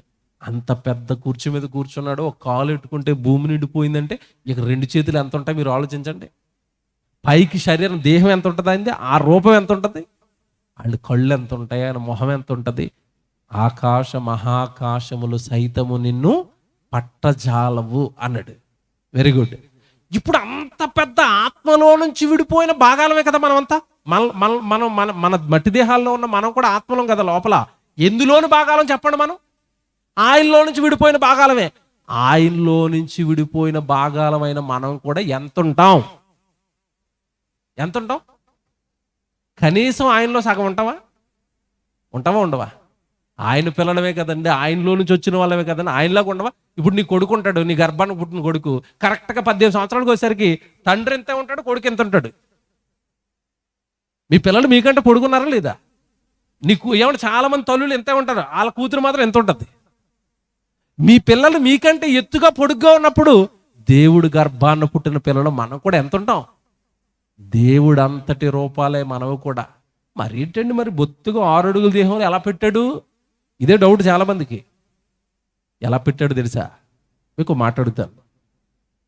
ఈ చింత చెట్లు అండి, ఇవి చింత చెట్లేనా? చింత చెట్టేనా? ఇటు చూడండి జాగ్రత్తగా. చెట్టు ఎంత ఉంది చెప్పాలి నాకు ఇప్పుడు. ఎంత ఉంది? చాలా పెద్ద చెట్టు. వదిలేస్తే ఇంకా చాలా పెద్దది అవుతుంది, అది ఇంకా ఎదుగుతుంది. అది మీకు మాట్లాడుతున్నాను. ఈ చెట్టు భూమి మీదకి రాకమునుపు ఎక్కడుందో నాకు చెప్పాలా? ఎక్కడ ఉంటుంది? విత్తనంలో ఉంటుంది. విత్తనం ఎంత ఉంటుంది? ఇంత చింతపిక్క ఎంత ఉంటుంది చెప్పండి? ఇంత చిన్న చింతపిక్కలో ఇంత చెట్టు పెట్టాడు కదా దేవుడు, పెట్టాడు. మరి 6 అడుగుల దేహంలో అంత పెద్ద ఆత్మను దేవుడు పెట్టలేడా? పెట్టాడు. ఎప్పుడు వస్తుందండి బయటికి అంటే, ఇది మురిగిపోవాలా, ఇది మట్టిలో పడుకోవాలా. లోపల నుంచి నువ్వు బయటకు వస్తే అసలు ఈ ఆకాశం నీకు సరిపోదు, ఈ భూమి నీకు సరిపోదు. అలాగ నిన్ను దేవదూతలు అటో రెక్క ఇటో రెక్క పట్టుకుని అలాగ పరదేశకు తీసుకుని లోకాన్ని దాటేస్తా ఉంటే, అమ్మో నేను ఇంత పెద్దోడ్నా, నాది ఇంత పెద్ద రూపమా, అనవసరంగా బీపీ షుగర్ కలిసిన దాంట్లో మురుక్కుని ఏడ్చానా ఇంతకాలం. దేంట్లో? శరీరం మీద మహా చిరాకేస్తుందండి. మీరు దేవుడి కోసం బ్రతికి చచ్చిపోతే ఇందులోంచి బయటకు వచ్చిన తర్వాత అమ్మయ్య దాని నుంచి విడుదల. దేని నుంచి? అంతే కదండి. పెద్ద దాన్ని పట్టుకొచ్చి చిన్న దాంట్లో ఇరికించి పెట్టేస్తే ఎలా ఉంటుంది ఉన్నంతకాలం? ఊపిరాడదు. బయటకు వచ్చేస్తే అమ్మయ్య. అదేనండి మరణం తర్వాత మీకు జరగబోయేది. ఇప్పుడు మనుషులు అంతంత రూపాలతో ఉన్నప్పుడు మనుషులు అందరూ ఉండడానికి దేవుడు కట్టిన పరలోకం ఎంత ఉంటుంది? దేవుడుండే పరలోకం ఎంత ఉంటుంది? ఆయన చుట్టూ ఇన్న ఆత్మలున్న లోకం ఎంత ఉంటుంది? ఎంత గొప్ప లోకం అండి, ఎంత గొప్ప దేవుడండి. నిజంగా పరలోకాన్ని చూడాలి అని, ఆ పరలోకానికి వెళ్ళాలి అని ఈ మట్టి దేహాన్ని జయించండి. మళ్ళా చెప్తున్నాను, మట్టి దేహాన్ని జయించండి. ఈ దేహంలో వచ్చే కోరికలను జయించండి. ఇది మిమ్మల్ని పాపం వైపు లాగుతూ ఉంటుంది. దయచేసి పాపానికి ఒప్పుకోకండి, తప్పులు చేయకండి, పవిత్రంగా ఉండండి, పరిశుద్ధంగా ఉండండి, అందరి ఎడల ప్రేమ కలిగి ఉండండి, సహోదరులను ప్రేమించండి, దేవుడి పనిని జరిగించండి, వాక్యాన్ని చదవండి, వాక్యాన్ని మేరకండి, భక్తిగా ఉండండి. లోకాన్ని అస్సలు చూడకండి, లోకంలో ఉన్న మనుషులను చూడకండి, లోకంలో ఉండే మనుషులు చెప్పే మాటలు నమ్మకండి, వాక్యాన్నే నమ్మండి. వాక్యంలోని కన్నతండ్రుని కొరకు రాయించిన మాటలు నమ్మండి. మరణం తర్వాత మనందరికీ కూడా ఇదిగో గోధుమ గింజ భూమిలో పడి చచ్చిన తర్వాత విస్తారంగా ఫలిస్తుందని యేసుక్రీస్తుల వారు చెప్పినట్టుగా ఆయనకు వచ్చిన లాంటి రూపమే దేవుడు మనందరికీ కూడా ఇవ్వబోతున్నాడు. మనమందరము దేవుడితో పాటు ఉండబోతున్నాము. ఆ మాట చదివి ముగించేస్తాను. కొరింథీయులకు రాసిన మొదటి పత్రిక 15వ అధ్యాయానికి రండి. అందరూ జాగ్రత్తగా రాసుకోండి. ఇది ఎంత బాగా చెప్పాడు అంటే, ఇక్కడ లోకానికి అంత చిక్కనివి అర్థం కానివి ఎంత ఈజీగా దేవుడు రాశాడో మీరు చూడండి. కొరింథీయులకు రాసిన మొదటి పత్రిక 15వ అధ్యాయం 35 వచనం చదువుదాం. 35 కొరింథీయులకు రాసిన మొదటి పత్రిక 15వ అధ్యాయం 35 వచనం. అయితే మృతులు ఎలాగు లేతురు, వారు ఎట్టి శరీరతో వత్తురని ఒకడు అడుగును. అంతే కదండి. ఇప్పుడు మనం చచ్చిపోయిన తర్వాత బతుకుందని మీరు ఎవరికైనా చెప్పండి, చచ్చిపోయిన తర్వాత బతికింది మళ్ళీ అలాగే వస్తుందా శరీరం అంటారు. అలా అంటారనే దేవుడు ఇక్కడ కూడా అంటున్నాడు. ఏమని? ఓ అవివేకి, నీవు విత్తునది చచ్చితేనే గాని బ్రతికింపబడదు కదా. అవివేకి, నువ్వు పొలానికి వెళ్ళి విత్తనాలు వేసావు కదా, అది చచ్చిన తర్వాతే కదయ్యా బతికింది. అంతేనా? విత్తనాలు చావకుండా బతుకుతాయా? మొక్క వస్తుందా? రాదు. అలాగే మనిషి చచ్చిన తర్వాత కూడా ఏమొస్తుందట? మరో బ్రతుకు వస్తుంది. ఇత్తనం చచ్చి బతుకుతున్నప్పుడు నువ్వు చచ్చి బతకవా? ఆఫ్టర్ ఆల్ చింతపిక్క బతికిందయ్యా, ఆఫ్టర్ ఆల్ గోధుమ గింజ బతికిందయ్యా, ఆఫ్టర్ ఆల్ ఆవ గింజ బతికిందయ్యా. నువ్వు ఈ వేసవకాలం మామిడి పండు తింటావు కదా, మామిడి పండు తినేసిన తర్వాత టెంక పడేస్తే ఆ టెంకలో నుంచి మళ్ళీ ఏమొస్తుంది? చెట్టు వస్తుంది. దానికి ఎన్ని కాయలు కాస్తాయండి? మళ్ళీ ఆ కాయలన్నీ దేంట్లో ఉన్నాయి? ఆ టెంకలోనే ఉన్నాయి, ఆ విత్తనంలోనే ఉన్నాయి. చచ్చిన తర్వాత ఒక మామిడి టెంక బతికింది, చచ్చిన తర్వాత ఒక చింత గింజ బతికింది. మరి నువ్వు బతకవా? నీకు బ్రతుకులేదా? కళ్ళ ముందు దేవుడు బట్టి ఎందుకు పెట్టాడు అంటే అవి ఎలాగైతే చచ్చి బ్రతుకుతున్నాయో నీకు కూడా చనిపోయిన తర్వాత ఏముంది? బ్రతుకుంది. మరణం ముగింపు కాదు. తర్వాత పాట చూడండి ఎంత బాగుంటుందో. చచ్చితేనే కానీ అది బ్రతికింపబడదు కదా. నీవు విత్తిన దానిని చూడగా అది గోధుమ గింజ అయినను సరే, మరి ఏ గింజ అయినా సరే, వట్టి గింజనే విత్తుచున్నావు గాని పొట్టబోవు శరీరమును విత్తుటలేదు. నువ్వు విత్తింది ఏంటి? జస్ట్ గింజ. పుట్టబోయే శరీరాన్ని ఇచ్చింది దేవుడు. అలాగే చచ్చిన తర్వాత కూడా నీకు ఏమిస్తాడో తెలుసా? బ్రతుకు. 42 వచనం చూడండి కింద డైరెక్ట్గా 42. మృతుల పునరుత్థానము అలాగే. చూసారా? గింజ ఎలాగైతే బతికిందో నీ బ్రతుకు కూడా అలాగే. మృతుల పునరుత్థానమును అలాగే. శరీరము క్షయమైనదిగా విత్తబడి అక్షయమైనదిగా లేపబడును, ఘనహీనమైనదిగా విత్తబడి మహిమ గలదిగా లేపబడును, బలహీనమైనవిగా విత్తబడి బలమైనదిగా లేపబడును, ప్రకృతి సంబంధమైన శరీరముగా విత్తబడి ఆత్మ సంబంధమైన శరీరముగా లేపబడును. ప్రకృతి సంబంధమైన శరీరం ఉన్నది గనుక ఆత్మ సంబంధమైన శరీరము కూడా. ఏం దేవుడండి! హ్యాట్సాప్ దేవుడు చెప్తున్న మాటలకి, జ్ఞానానికి. ఇదిగో నీకు దేహం ఉంది కదా, అది మట్టిలో పడుకుంటుంది అంటున్నావు కదా. చచ్చి మట్టిలో పడిన విత్తనం ఎలాగైతే బతికిందో శ్మశానంలో పడుకున్న నీ దేహం కూడా మహిమా శరీరంగా మరలా లేస్తుంది. నీకు మరో బ్రతుకుందయ్యా. ఏ శరీరం లేస్తుంది? అన్ని శరీరాలు లేస్తాయా? అన్ని శవాలని లేపుతాడు అనుకుంటున్నారా? నో. బైబిల్లో మాట చూపిస్తానండి. ఎవరి నోరైతే ఆయన గురించి మాట్లాడిందో ఆ దేహాన్నే లేపుతాడు. ఎవరి కాళ్ళైతే ఆయన సువార్త కోసం ప్రయాణం చేశాయో వాళ్ళనే తిరిగి లేపుతాడు. ఎవరి చేతులైతే వాళ్ళు పొలంలో కష్టపడి సంపాదించిన కష్టార్జితానంతా పట్టుకొచ్చి ఇదిగో ప్రభుకి ఎలాంటి సభలు సువార్త కార్యక్రమాలు పెట్టించారో వాళ్ళ దేహాలనే లేపుతాడు. అంటే నీ దేహము ప్రభు సేవకు ఉపయోగపడి చచ్చి శ్మశానానికి వెళ్ళిపోతే ప్రకృతి సంబంధమైన మట్టి దేహంగా చచ్చిపోయిన నువ్వు ఆత్మదేహంగా మరలా బ్రతుకుతావు. అందరికీ కాదు ఇది, మరలా చెప్తున్నాను, ఇది అందరికీ కాదు. మీరు అక్కడే చూపిస్తానే, అందరికీ కాదండి ఇది. అదే పత్రిక మీరు 15వ అధ్యాయంలోనే 22 మీరు చూడండి. 22 వచనం, 15వ అధ్యాయం 22వ వచనం. ఆదామునందు అందరూ ఎలాగ మృతి పొందుచున్నారో అలాగనే క్రీస్తునందు అందరూ బ్రతికింపబడుదురు. ప్రతివాడు తన వరుసలోనే బ్రతికింపబడుదురు. ప్రథమ ఫలము క్రీస్తు. తర్వాత క్రీస్తు వచ్చినప్పుడు ఆయన వారు బ్రతికింపబడుదురు. అండర్లైన్ చేసుకోండి. ఎవరట బ్రతికింపబడేది? ఎవరికట మరణం తర్వాత జీవితం? ఆయన వారు. ఎవరు? స్తెఫను ఆయనవాడు, పేతురు గారు ఆయనవాడు, పౌలు ఆయనవాడు. నువ్వెవరు వాడు? నేను టీవీకి దాసుండండి, నేను సీరియల్ వాడిని, నేను రాజకీయాల వాడిని. నా హీరో యేసుప్రభు కాదు. ఈ లోకంలో ఉన్న రంగులు వేసుకుని నటిస్తూ ఉంటారు కదా, ఈ యవనస్తుల గురించి చెప్తున్నాను. మా హీరో పలానా స్టార్. ఏమి స్టార్? ముఖానికి రంగు తీసాడంటే కాలు పైకి లేకదో, చెయ్యి పైకి లేకదో. మా స్టార్, మా ఫైటింగ్లు, మా స్టార్, మా డ్యాన్సులు, వీళ్ళే కదండి హీరోలు. నీ హీరో యేసుక్రీస్తు. భూమి మీద ఉండగా మనం ఎలా మారాలి అంటే క్రీస్తు వారుగా.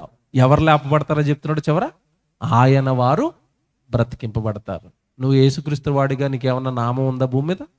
నీ పేరు టచ్ చేయగానే అమ్మో దేవుడి కోసం బ్రతికాడండి. నీ పేరు ఎత్తగానే వాళ్ళ కుటుంబం దేవుడు పనిచేసిందండి. నీ పేరు ఎత్తగానే వాళ్ళు ఎప్పుడు దేవుడి కోసమే మాట్లాడేవారండి.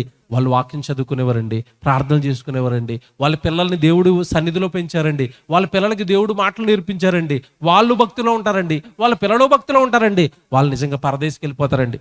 భూమి మీద ఉన్న మనుషులు ఎవరైనా నీ కోసం ఇలాంటి సాక్ష్యం ఇస్తారా? మనుషులే సాక్ష్యం ఇవ్వటం లేదు. నువ్వు దేవుని కుమారుడుగా, దేవుని కుమార్తెగా, దేవుడు ఎక్కడ నిన్ను తిరిగి లేపుతాడు. నీ జీవితాన్ని టచ్ చేస్తే అంతా లోకమే, అంతా లోకంలో ఉన్న ఆలోచనలే, లోకానికి లోకంతో మమేకమైపోయిన ఆలోచనలే. నిన్నెక్కడ దేవుడు తనవారు అంటాడు? సరే, ఎంత బాగుందో. మొత్తం ఎవరు లేపబడతారట? ఆయన వారు లేపబడతారు. ఆయన వారు. కనుక దేవుని పిల్లలారా, మనిషికి మరణము ముగింపు కాదు, తర్వాత జీవితం ఉంది.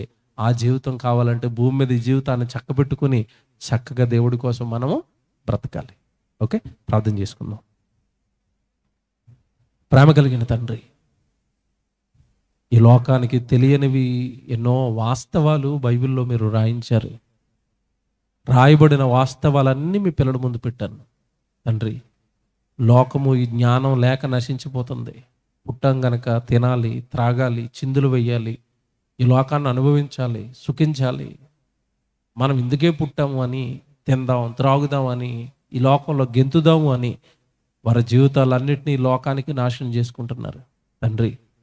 మరణము తర్వాత బ్రతుకుందన్న సంగతి బైబిల్లో రాయించారు. ఈ జ్ఞానం లేక నశించిపోతున్న ఈ సమాజానికి తెలియని వాళ్లకు ఈ మాటలు చెప్పించాలని మీ పిల్లలు ఏర్పాటు చేసిన ఈ సభల్లో మాకు తోడుగా ఉండి సహాయం చేశారు. భయంకరమైన వర్షాలు పడుతున్న తండ్రి, మరి గ్రామాన్ని కనుగరించారు. ఏర్పాటు చేసిన పిల్లల కష్టాన్ని చూసి తండ్రి, వాతావరణాన్ని అనుకూలపరిచి మీ మాటలు మీ పిల్లల మధ్యలోనికి తీసుకుని వచ్చారు. అందును బట్టి మీకు స్తోత్రాలు చెల్లిస్తున్నాం తండ్రి. ఈ జ్ఞానం ఎరిగిన మేము కూడా లోకంతో కలిసిపోక, పాపం చేస్తూ బ్రతకక, మీకు ఉపయోగపడకుండా లోకం కోసం బ్రతికే వాళ్ళుగా మేము చనిపోక తండ్రి, మీ ఇష్టాన్ని నెరవేర్చేవారుగా బ్రతుకుటకు కృప చేయండి. మరణం తర్వాత మేము తిరిగి లేవాలి తండ్రి. మరణం తర్వాత మీరున్న మహాలోకానికి మేము రావాలి. అట్టి భాగ్యము, ధన్యత మాకు అనుగ్రహించమని, మరణము ముగింపు అనుకుని మోసపోతున్న ఈ లోకం నుండి మేము బయటకు వచ్చి, చనిపోయిన తర్వాత నాకు బ్రతుకుంది, నేను తప్పు చేయను, పాపం చేయను, దేవుడి కొరకు బ్రతుకుతానని రాబోయే జీవితాన్ని మదిలో పెట్టుకుని మీ పిల్లలు బ్రతుకుటకు కృప చేయండి.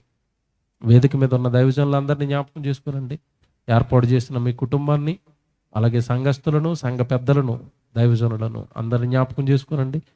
మరి మీ సన్నిధిలో కూర్చుని ఈ 2 దినాలు మీ వాక్యం ఉన్న మీ పిల్లలను, మీ పిల్లల కుటుంబాలను జ్ఞాపకం చేసుకుని మీ వాక్యపు ఆశీర్వాదాలు ఆ కుటుంబాలకు అనుగ్రహించండి తండ్రి. రాత్రి తిరుగు ప్రయాణంలో మాకు తోడుగా ఉండండి. రేపటి దినం అనంతపురంలో జరుగుతున్న సభల్లో మీ సహాయాన్ని మాకు అనుగ్రహించండి. యేసుక్రీస్తు వారి పేరటి ప్రార్థన విన్నపాలు అడిగి వేడుకొనుచున్నాము తండ్రి. ఆమేన్. అందరికీ వందనాలు. God bless you.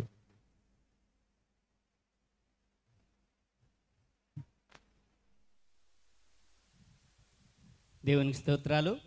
ప్రియులరా, శ్రద్ధగా ఇంతవరకు దైవజనులు చెప్పినటువంటి వాక్యం విన్న మీకందరికీ ప్రత్యేకంగా వందనాలు తెలియజేస్తూ ఉన్నాం. ప్రియులరా, ప్రయాసము ఈ 2 రోజుల యొక్క కూడికల కోసము సిద్ధపడి ఎంత ప్రయాసైనా, ఎంత ప్రయాసైనా సరే మేము అలగనూరు గ్రామానికి వెళ్ళి అక్కడ సువార్త ప్రకటించాలన్నటువంటి సదుద్దేశంతో కడమూరు గ్రామ వాస్తవ్యులైనటువంటి సహోదరులు స్వచ్ఛందంగా ఈ యొక్క 2 రోజుల కూడికల కోసము వారే ఈ ఖర్చంతా భరించి మన గ్రామానికి సువార్తను తీసుకొని రావటానికి వారు చేసినటువంటి యొక్క కృషిని బట్టి ప్రత్యేకంగా మన గ్రామం తరపున వారికి కృతజ్ఞతలు తెలియజేస్తూ ఉన్నాం. అలాగే మనల్ని ప్రేమించి ఈ 2 రోజులు చక్కని దైవ సందేశాన్ని అందించినటువంటి దైవజనులు శీను గారికి మా గ్రామం తరపున ప్రత్యేకంగా వందనాలు తెలియజేస్తూ ఉన్నాం. ఈ యొక్క గ్రామాన్ని ప్రేమించి ఆయా ప్రాంతాల నుంచి ఈ సువార్త కూడికలకు వచ్చినటువంటి ఆయా గ్రామ ప్రాంతాల నుంచి, కర్నూలు నుంచి వచ్చినటువంటి సహోదరులకు, సహోదరులకు కూడా మా గ్రామం తరపున ప్రత్యేకంగా వందనాలు తెలియజేస్తూ ఉన్నాం.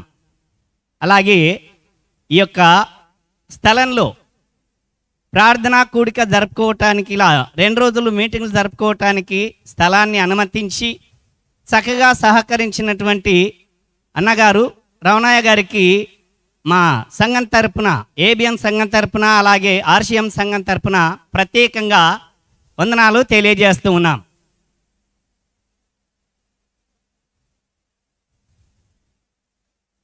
అలాగే ఈ యొక్క సువార్త కూడికలు జరగటానికి మా గ్రామానికి రండి, మేము సహకరిస్తామని చెప్పి ఏబిఎన్ సంఘ పెద్దలు, అలాగే సంఘ కాపరి కూడా ఈ యొక్క 2 రోజుల కూడికల్లో పాల్గొని వాళ్ళంతగా సహకారము అందించినందుకు మనందరి తరపున సంఘ పెద్దలకు వందనాలు తెలియజేస్తూ ఉన్నాం. ప్రియులరా, చాలా చక్కగా ఈ యొక్క 2 రోజుల సువార్త కూడికలు జరగటం ఇది దేవుడు మనకిచ్చినటువంటి గొప్ప భాగ్యము, గొప్ప అవకాశము. విన్న వాక్యాన్ని మన హృదయాలలో భద్రపరుచుకొని వాక్యము ద్వారా మారు మనసు పొంది యేసుక్రీస్తును సొంత రక్షకుడిగా అంగీకరించి జీవిద్దాం. ఇంతటితో ఈ యొక్క కూడిక ముగించబడింది. వచ్చిన వారందరికీ మంచి భోజన ఏర్పాటు చేయబడింది కనుక ఎవ్వరు కూడా ఖాళీగా వెళ్ళక భోంచేసి వెళ్ళవలసిందిగా మనవి చేస్తూ ఉన్నాను. అందరికీ వందనాలు.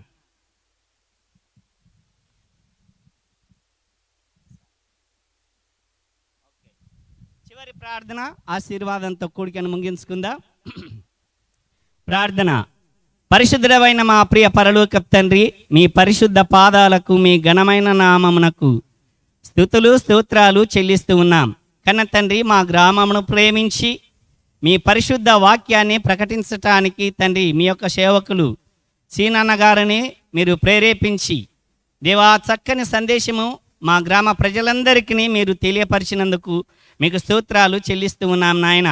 తండ్రి, ఈ యొక్క 2 రోజుల కూడికలు ఏ విధమైనటువంటి ఆటంకములు అంతరాయములు కలగకుండా చక్కగా జరగటానికి కృప చూపినందుకు మీకు స్తోత్రాలు నాయన.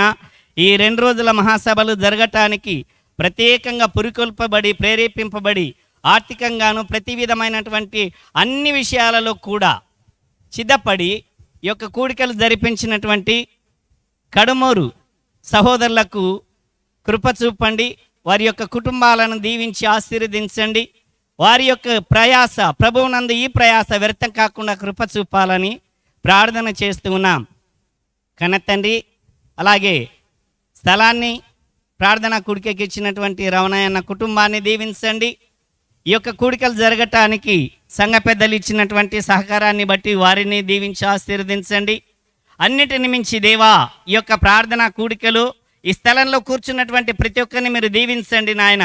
వాక్యంతో వారిని మీరు సంధించారు. వారి యొక్క హృదయాలలో ఈ యొక్క వాక్యము ఫలింపులాగా నా కృప చూపాలని ప్రార్థన చేస్తూ ఉన్నాం. కన్న తండ్రి, ఈ రీతిగా మా గ్రామంలో అనేక విధాలుగా సువార్త ప్రకటింపబడుతూ ఉండగా అనేకులను మీరు ఆకర్షించండి. ఆదిమ సంఘంలో ప్రభువా జరిగినటువంటి కార్యాలు మా గ్రామంలో కూడా జరిగించి మీరే మహిమ పొందుమని ఘనత మహిమ ప్రభావములు మీకే ఆరోపిస్తూ మా ప్రభువును రక్షకుడైన యేసుక్రీస్తు పరిశుద్ధమైన నామంలో స్తోత్రం చెల్లించి వినయమతో అడిగి వేడుకొంచూ ఉన్నాము తండ్రి. ఆమేన్. ఆశీర్వాదం తీసుకుందామండి. తండ్రైన దేవుని ప్రేమ, కుమారుడైన యేసుక్రీస్తు వారి కృప, పరిశుద్ధాత్మ దేవుని అన్యోన్య సహవాసము ఇప్పుడు ఎల్లప్పుడూ మనకును ఈ సభలకు ముందుకొచ్చిన కుటుంబానికి ప్రత్యక్షంగా పరోక్షంగా సహాయం చేసిన వారందరికీ సదాకాలము తోడై ఉండి నడిపించును గాక. ఆమేన్. గాడ్ బ్లెస్ యూ అందరికి.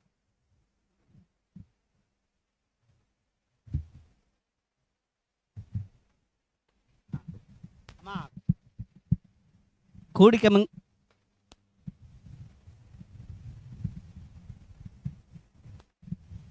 ముగించబడిందమ్మా. ఎవరు అన్నం తినకుండా వెళ్ళొద్దు, అందరూ అన్నం తిని వెళ్ళండి.